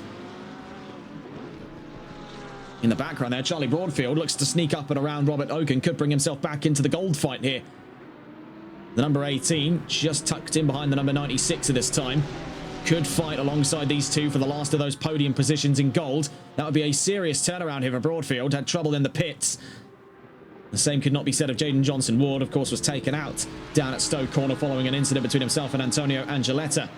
Now we get to see here from Oates, he's going to be on the inside through Maggots, then outside through Beckett's. This is going to be interesting as he backs out there. He wasn't looking to play that kind of enormous risk, because that could risk spinning the 144 around if they get a little too close to one another. Look at this from Broadfield behind, going side by side, as there was almost a little battle contact there between the two Ferraris. Broadfield gets side by side and looks to be ahead here of Robert Ogan. Now with Ogan tucking in behind him. Meanwhile, the two Ferraris here for the fight on 5th place are side by side down towards Stowe Corner. 144 covers off the inside, is likely to park the bus again here on the apex, and that he does. Solid defense here, and all of this is still inviting in Charlie Broadfield. We've got to catch on board then with the Lamborghini, the attacking party now of these three. It's going to be very interesting to see this fight from his eyes.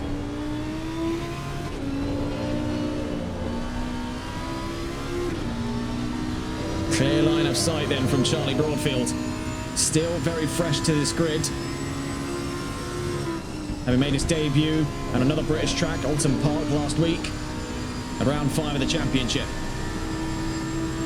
This Lamborghini still has a story to tell here. Just under 22 minutes left to go here in Silverstone. And now they've got to start playing across both angles here in the case of Ian Oates, because he's got to start looking for opportunities to attack without giving himself away, because that Lamborghini has got some serious grunt under the right foot of Charlie Broadfield. Now right in the rear view of the Ferraris up in front of him. 3 in contention on this fight for 5th, otherwise for the last of those gold podium positions. Oates and Nzuzi cover each other there, down through in towards Brooklands. A little bout of contact there, but nothing nuclear between these two, and that nearly gives things away for the 96 to sneak on through. Could he have it at a Lovefield? Off the exit here, hammer down for the Lamborghini, so no for the 96. Robert Ogan stays on behind. Things are hotting up. There could definitely be some disaster on the way between these two. You can see nearly pushing him all the way up towards Cop's corner. It's front to rear, and a little bit of a tap there on the number 6. Actually propels Ian Oates through the corner. That's the first time I've ever seen a driver get knocked on the rear quarter, and it's actually helped them because it's given him so much more momentum on the run up towards the 144. That is a surprise. Charlie Broadfield just helped Ian Oates get the leg up here on Granny and Zuzi. They touch doors at Chapel, forced to cut off wide. Goes Granny and Zuzi, re-emerges alongside, then falls in behind that of Ian Oates, but gives himself away to an advance by Charlie Broadfield. Now looking to go around the outside. The 144 is forced to play defensive on the inside, touches doors there with his fellow gold driver. Now setting himself up for a switchback. The 144 can't be too eager to cover himself off on the inside because he could get turned around by this Lamborghini. Broadly different set of rules now when it comes to these two fighting. Trying to force him all the way out wide. A double overtake by the 96 and contact from behind. It's all gone horribly, horribly wrong. But watch this here. I mean, it's so much to digest. Watching there, down into Valen Club. Very sneaky run on the inside. Double overtake as the 144 tries to cover off the 18. In towards Club Corner. 144's under the brakes. Turned around. And then another knock sends the 18 around. I mean, that is a lot to break down in just 2 corners, but that has massively reshaped things here. In terms of Robert Hogan, that is an easy and breezy run up towards P6 at this time. He's done very, very well there. Number 6 holds his ground, now in 3rd place in gold, and it's been real trouble for Broadfield and Nzuzi. And Nzuzi, having suffered more than Broadfield, now tucked in behind Julian Akwati, with Charlie Broadfield now 7th. That is going to be an interesting investigation. Angeletta is in. Now, this is a change of pace here. We did say there was the risk for some drivers to voluntarily take the newer drier tyres on. But I wasn't expecting to see it here. It's still damp conditions. This is an enormous risk for Angeletta. One that could pay off massively as the rain has now gone away. That has done little to taper the lack of grip. You see then, damp conditions at the moment. And it could thin out a little quicker. We did say it takes a little bit longer for the track to go back to being dry than it is to be wet from dry. But with the amount of drivers on track at the moment, I wouldn't rule it out, and especially with the case here where you've got drivers who are very well in tune with wet racing, like Dishan Alexander here, and it was no surprise that through this most recent chapter at Silverstone, we were going to be seeing them flourish now up to the 2 leading positions of this race and still right with one another during this time. They will be the baseline onto whether or not this was considered a viable strategy. Taking a look then with Antonio Angeletta, we'll see if he's put the dries on as he makes his way down the hangar straight here. And be looking to the sides of those tyres to see any yellow lettering. And no, as it would appear, doesn't appear to be a change of compound at all for Antonio Angeletta. He's still on the wet tyres. So that definitely raises a few alarm bells here. I think there was the attempt for Angeletta to go onto dries, but he's come back in. He's evidently not actually set the setting, if I had to take a swinging guess, and he's gone in, changed tyres, and has come back out on wets. Ultimately then forfeiting that P2 in division to Ian Oates. As for Charlie Broadfield, they're now in the podium. You can see tremendous amounts of damage as they now fall in behind, looking here, that of Julian Akwati. As Sean McNally looks to get the overtake down at Village in the Loop. Granny and Zuzi not too far away then to reap the chances of a P3. This has definitely been quite a unique development going on here at Silverstone.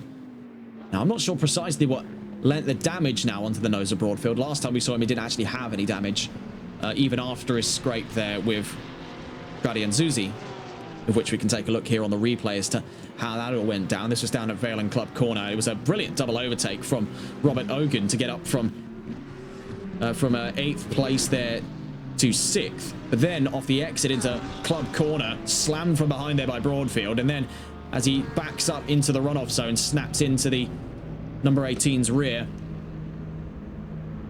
We see a mass infill of the pit lane then. Akwati, Broadfield, Hogan, and Zuzi, and Angeletta all take the chances, and I think we know what's coming now. We have another mass entry to the pit lane. I think the drivers are coming back out here. I think the drivers are a little bit confident enough to where they are willing to run that risk. You see Angeletta, yes, that was definitely the idea, that he's come into the pits, tried to undercut the rest of the crowd, but has actually failed to put those dries on at all. He'll be beside himself from that clerical error. That is going to cost him quite dearly. There is still the possibility of turning that one around, but he needs an absolutely lightning stop in the pit lane here. Moreover, he's got to try and get the jump on Charlie Broadfield, and that's really dependent on if he's got this one down to a fine art. We've seen of the drivers to have some brilliant stops here. Carlos Dish has certainly been one among them, and as we do note, then has been some recent trouble for him as Alan Alexander now leads by 6.4 seconds. That is curious when one considers the fact that Carlos Dish, for the most part, have been leading this charge here over Alexander. There was some trouble down, I believe it's down at Village in the Loop. So that's going to bring him into the pit lane if I had to take a guess. Yes, he is now in as the 44 from behind stays out. We see here for McNally, that's a big slide for the 4. 15 minutes left to go. Carlos Dish now into the pit lane following an incident that has taken him from the race lead. This could kick the doors open for Alan Alexander. Chris Davies stays out. Ian Oates looks to possibly follow suit here. We saw a big slide from Sean McNally. You see here from Broadfield, he's still in the pit lane, of course, to repair those damages. So that's worked wonders for Antonio Angeletta because that's brought him back up to podium in the gold division.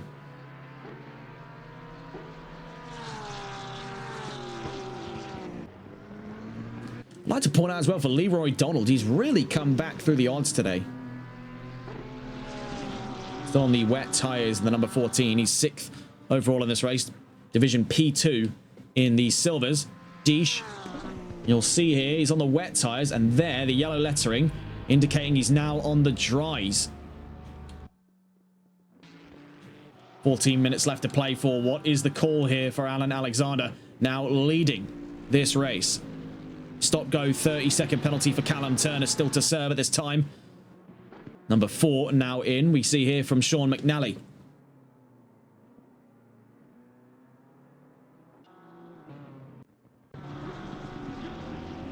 Taking a look around the field because this could kick the door open on plenty more fights to follow. There is this fight here, albeit for 2 separate lengths of the race, Davies and Corrigan. And here's Alan Alexander. Behind him, Grady and Zuzi down now in 12th place. As he weighs up the options of coming into the pit lane, you can see he's actually starting to climb up lap times. Albeit that run through Brooklands and Luffield isn't going to be helping him too greatly. He elects to stay out onto lap 29. 13 minutes left to go here in Silverstone. McNally now on exit of the pit lane. Leroy Donald stays out in the silver division lead. Tijavari, by looks of it there, moves up into Division P2. We'll see, though, like the case for Leroy Donald, has it been, yes, an instance where he's staying out on the wets. Then we have Lewis Perslow in Division 3rd at the moment. And again, there is the question raised, are these all wet runners that we're still seeing here? The case of Perslow, yes. So that leaves the further line of inquiry here as he falls in behind. As Robert Ogan gets the leg on Sean McNally. He is on those dry compounds. You can see as he gets past the camera here, the yellow lettering buzzing by on the sidewall of those tyres. He is now on the dry P0s. You see, for Chris Davies, he is staying out as it stands at the moment. Ian Oates is currently 2nd. I think neither of these two have yet considered options for those dry compound tyres. We see for the 315 heading up through Vale and Club Corner. And this is where we'll start to get an understanding on if the dries are the more optimal option. We are now back on greasy conditions, so there is definitely the chance now, with 12 minutes left to go, that the dries are the more optimal option now.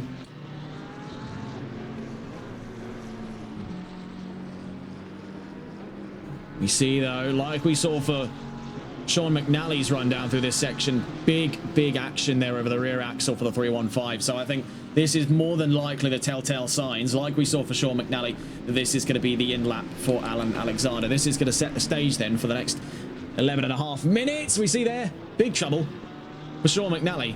A very squirrely approach to Aintree. Either that or he just felt like drifting. Of course, you know, when in Rome, I suppose you're in the GTR. What better car to take for a drifting session? Probably a chaser if I had to take a wild guess. We see here with Alan Alexander out through of Luffield. Will that bring him in, though? No. And that is a curiosity. Chris Davies, of course, like Alexander, has stayed out on the wets. Is persisting on with the wet compound tyres right up until he gets excessive heat. Now, there is the risk when you start overheating these wets. They are easy to puncture.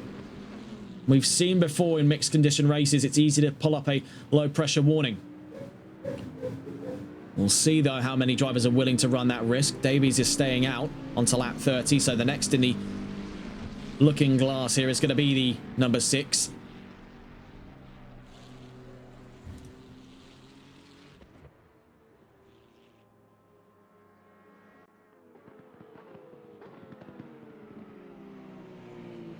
Oates stays out. 10 minutes left to go here in Silverstone. 10.5 more specifically. We see Leroy Donald still leading silver. Right behind him, that's Carlos Dish. Now on the dry compound tyres. And I would take a look at the track there and definitely make the assessment that, yes, the dries are definitely looking to be the better option now. It's just a little bit of a slippy track at the moment. Greasy conditions as declared there by the game. We now see night and day difference in the corners between Dish and Donald. You can see a lot more understeer, albeit you've got to consider as well dirty air in the mix, but those dries are definitely the better option now for these drivers. And we've really thinned out the herd here. 21 drivers entered today's event, 16 of which remain. We're down 5 cars in round 6 of the championship. Alan Alexander is still leading by about 26.5 seconds. Now, for how long roughly it takes him in the pit lane, it takes about 25 seconds just to swap the tyres. That's not factoring going in or out of the pit lane. So where his concerns lie, he could, in theory, I mean, I'm looking at it here, he could certainly come into the pit lane now and would be on the cards more than likely to intercept out ahead of Carlos Dish and still lead Platinum. But again, it's a tremendous risk that he's taking, as anything can go wrong in a moment like this. We see right behind him is another Platinum driver. That's Lee Evans down in 13th. I believe he's also on those dry compounds. So you get to see now a look at that difference. And really, this is a window that is quickly closing up here on Alan Alexander. I don't believe right now the option should be to stay out for the next 8 minutes, because as you can see, the track is now getting very close to being just full dry conditions. Track temperature is about 31 degrees. It's not going to take too long for those wets to start overheating, and we've already seen the back ends a lot more playful than it should be on the 315. That is going to be a huge decision he's going to have to reach very, very shortly. We see from Purslow was momentarily within interception range of Angeletta. Perslow's still out on the wets during this time. Number 6. Will Ian Oates come into the pit lane? He certainly floated the idea, as you saw him slow right down just before the pit entry. The 54 out behind him, of course, already having taken those dry compounds back on. Number 14 from behind them. Leroy Donald stays out. 111 would be nearest under the current run of things, but he's already on the dries. That's Callum Turner in bronze. So right now, a lot of the battling has started to whittle down here, because you've got 2 distinct factions. The ones that are staying out on the wets and are struggling, as we see here in the case of Purslow, and the ones that have come onto the dries and are now really starting to take full advantage of the conditions at play, like we've seen from Angeletta and Ogan, as well as several others, of course, including that of Carlos Dish. It still remains the conundrum on the mind here of Alan Alexander to possibly claim a victory at home here. And which I believe it was Alexander that said to us technically wouldn't be a home race because he's Scottish, races under the Union Jack for the sake of formality. But it would be a home victory for Bentley.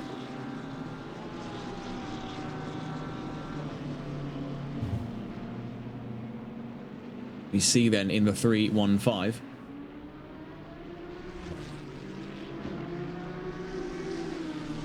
Scotsman, who we had previously called the Wizard on Water due to his efforts in Kyle Army in his first ever outright rookies victory in the Sunday League, now finds himself drying up on this track. There's not really a lot of use left in those wets.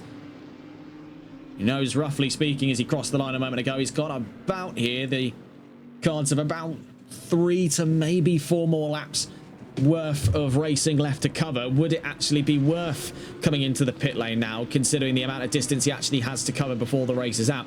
If he plays things conservatively, and there's nothing to say that he won't at this time, he still has quite the head and shoulders lead on that of Carlos Dish, now currently 3rd in this race.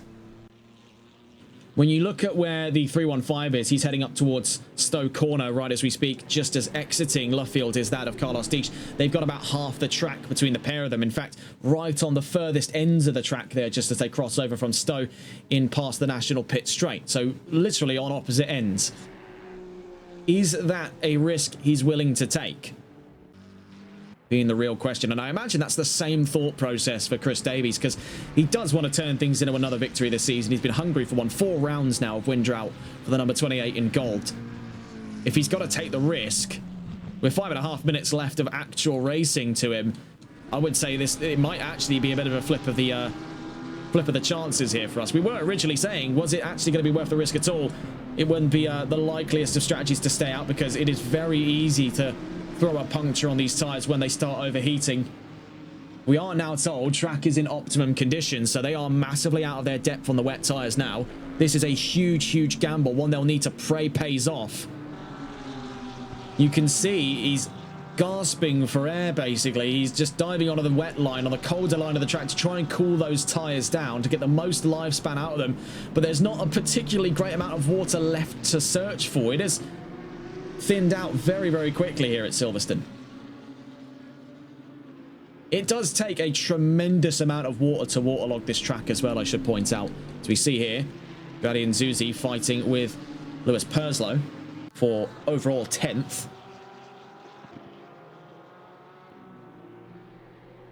You can see just how much difference in performance they have there. That's a lot of trouble to put Grady and Zuzi now in the grass. They try to get up and around Lewis Purslow.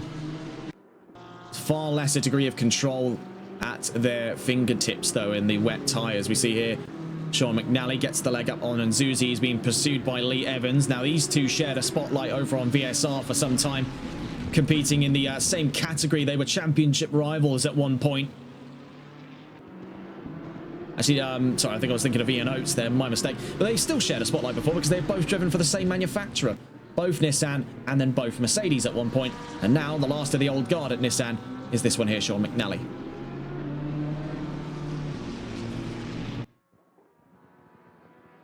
We see for Evans, again, this is the night and day performance difference between the wets and the dries right now. Purslow, I mean, it's like he's standing still. It's like he's standing still at this time. There is not a great degree of anything he can do to stave off this tide of cars mounting at his rear here up towards the village and loop section in the arena. As they just walk on by him, those wets, they're massively out of line now for being competitive. You can see from Chris Davies' point of view, that's a 5.4 second gap between himself and Carlos Dietsch that is whittling down sector by sector, and it is leaps and bounds now from Honda to McLaren. But still would need 31 seconds roughly here to catch up to this one, who, as we watch on with Alan Alexander, is more than likely heading up in towards his penultimate lap of racing here at Silverstone.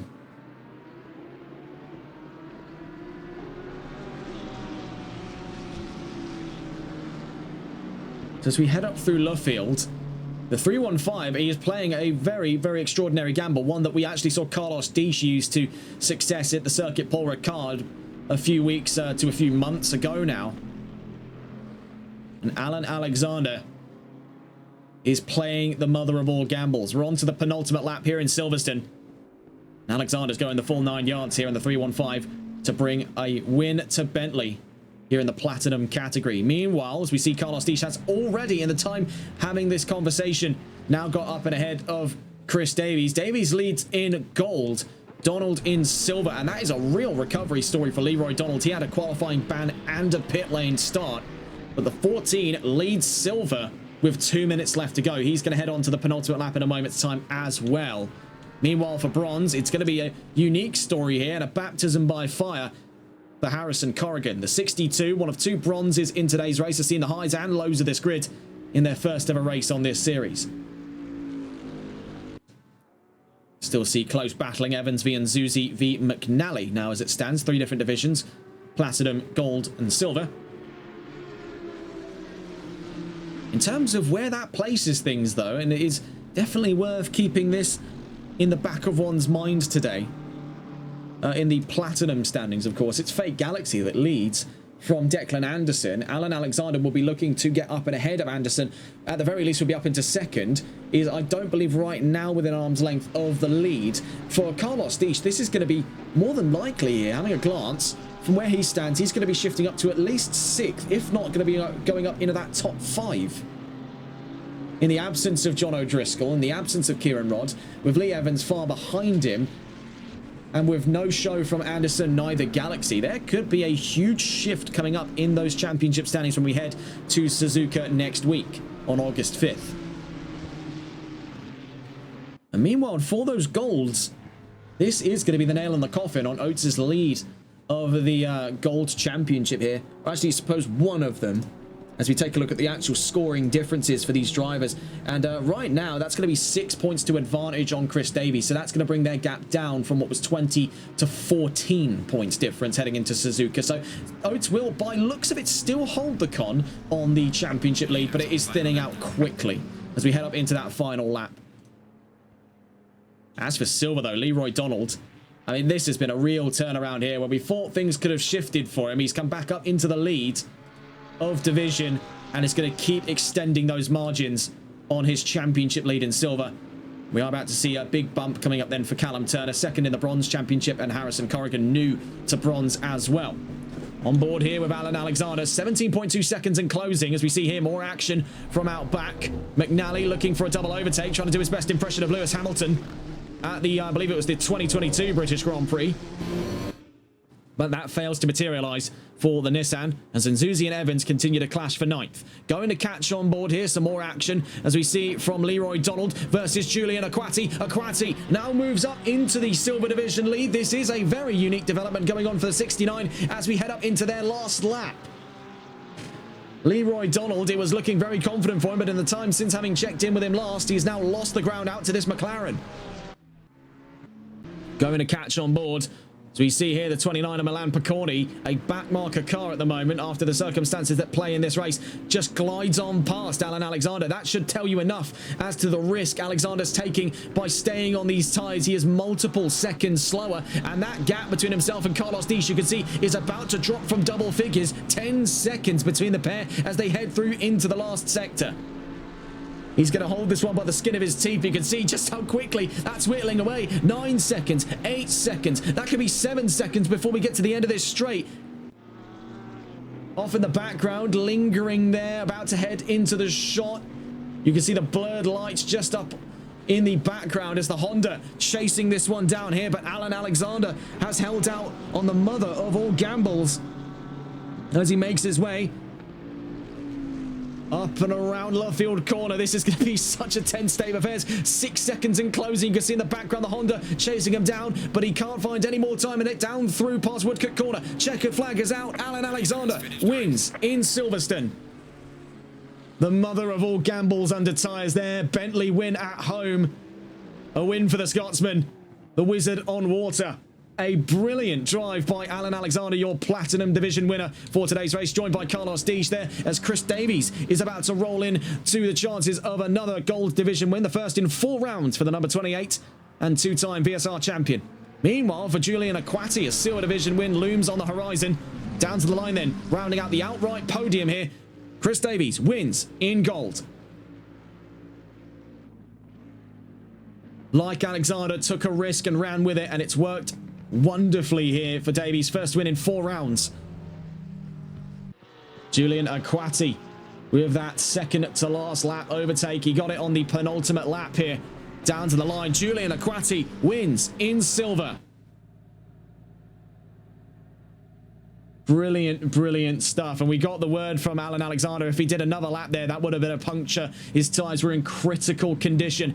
Ian Oates into second in gold. Angeletta rounds out the podium. Robert Ogan on the Silver Division podium. Leroy Donald in the back of that top 3 in silver, but still a very solid performance. Grady Nzuzi heading to the line here, just out of the Gold Division podium. Lee Evans rounds out the Platinum Division podium ahead of Sean McNally on his birthday drive here, turning 50 today in that number 4. Across the line to 4th in silver. From behind him then is going to be our 4th and last division winner today. Behind them, though, looks to be a fight between Perslow and Tishavari. We'll catch on with them just a moment from now, but we saw, of course, the Platinum Division win went to Alan Alexander, Gold Division win to Chris Davies, Silver Division win to Julian Aquati, but this has been a very curious story here for the newcomer on the field, Harrison Corrigan, down to the line to see a win in bronze on debut to the series. Down to the line from behind him, side-by-side action here for Perslow and Tijavari as they round to the line. It's going to be Perslow from Tijavari. Even though the session end marker seems to have screwed them over a little bit there, that was Perslow to the line ahead of Tijavari. Corrigan, your bronze division win on debut. What a round we've had here then at Silverstone. 2 more rounds left to go before the end of the season. Your winners here in Silverstone, you can see celebrating. The 315 took a huge gamble on those tyres. I believe he's just now got a puncture on them in efforts to celebrate. You can see that rear end's completely gone. Your platinum winner, Alan Alexander. Your gold winner, Chris Davies. Your silver winner, Julian Aquati, and your bronze winner, Harrison Corrigan. What a race it's been here today then at Silverstone. A much more dramatic flair to things in mixed conditions following our third and final visit to Great Britain here in this championship. Taking a look at where we'll be right now, we're here in Silverstone just at the end of round 6, but round 7 next week on August 5th we head to the Suzuka International Racing Course in Mie Prefecture, Japan, at the home of the Japanese Grand Prix. Then the season finale a week after that at the Misano World Circuit over in Misano Adriatico in Italy. What a drive it's been, though, today here for these 4 drivers across all 4 categories. I would say one of the greatest drives has come from Alan Alexander to be able to turn his odds around into that one. Carlos Dish had a brilliant drive as well, both of them electing to run the same strategy, starting from the back. Alexander took a gamble and it paid off massively, but there was such a close margin for error there, as we were told. Another lap, that would have been a puncture, and we saw in his celebrations he already punctured both rear tyres. Had that been in the next lap, that would have been not only him out of that fight for the win, it would have been him out of the fight full stop, because that Bentley would have been nigh uncontrollable. Bentley wins in 2 of 4 categories today, platinum and bronze. So it's been joy and jubilation for the Continentals, but you can see the drivers we've lost along the way here for the start of round 6. A very large toll of DNFs today. Broadfield, Whalen, Michaelis, Johnson Ward, Dexter, and a DNS from John O'Driscoll. That's all from us here on TRTN. No more events this week. It's been a bit of a quiet week here. Our next event will be coming up on Wednesday morning next week, and that will be what has now been 2 weeks delayed, the Alton Park round of the Competizione Performance League GT4 Pro-Am Cup America Series, which has continued to run into trouble server-wise due to inclement weather in the region. That's all from us here, though. Our next round will take us to the Suzuka International Racing Course on August 5th, same time as today, and that'll just about do. Very well done then to our 4 winners today. Very well done to Alan Alexander for his first outright win of the season. And have a wonderful rest of your evening. Take care and good night.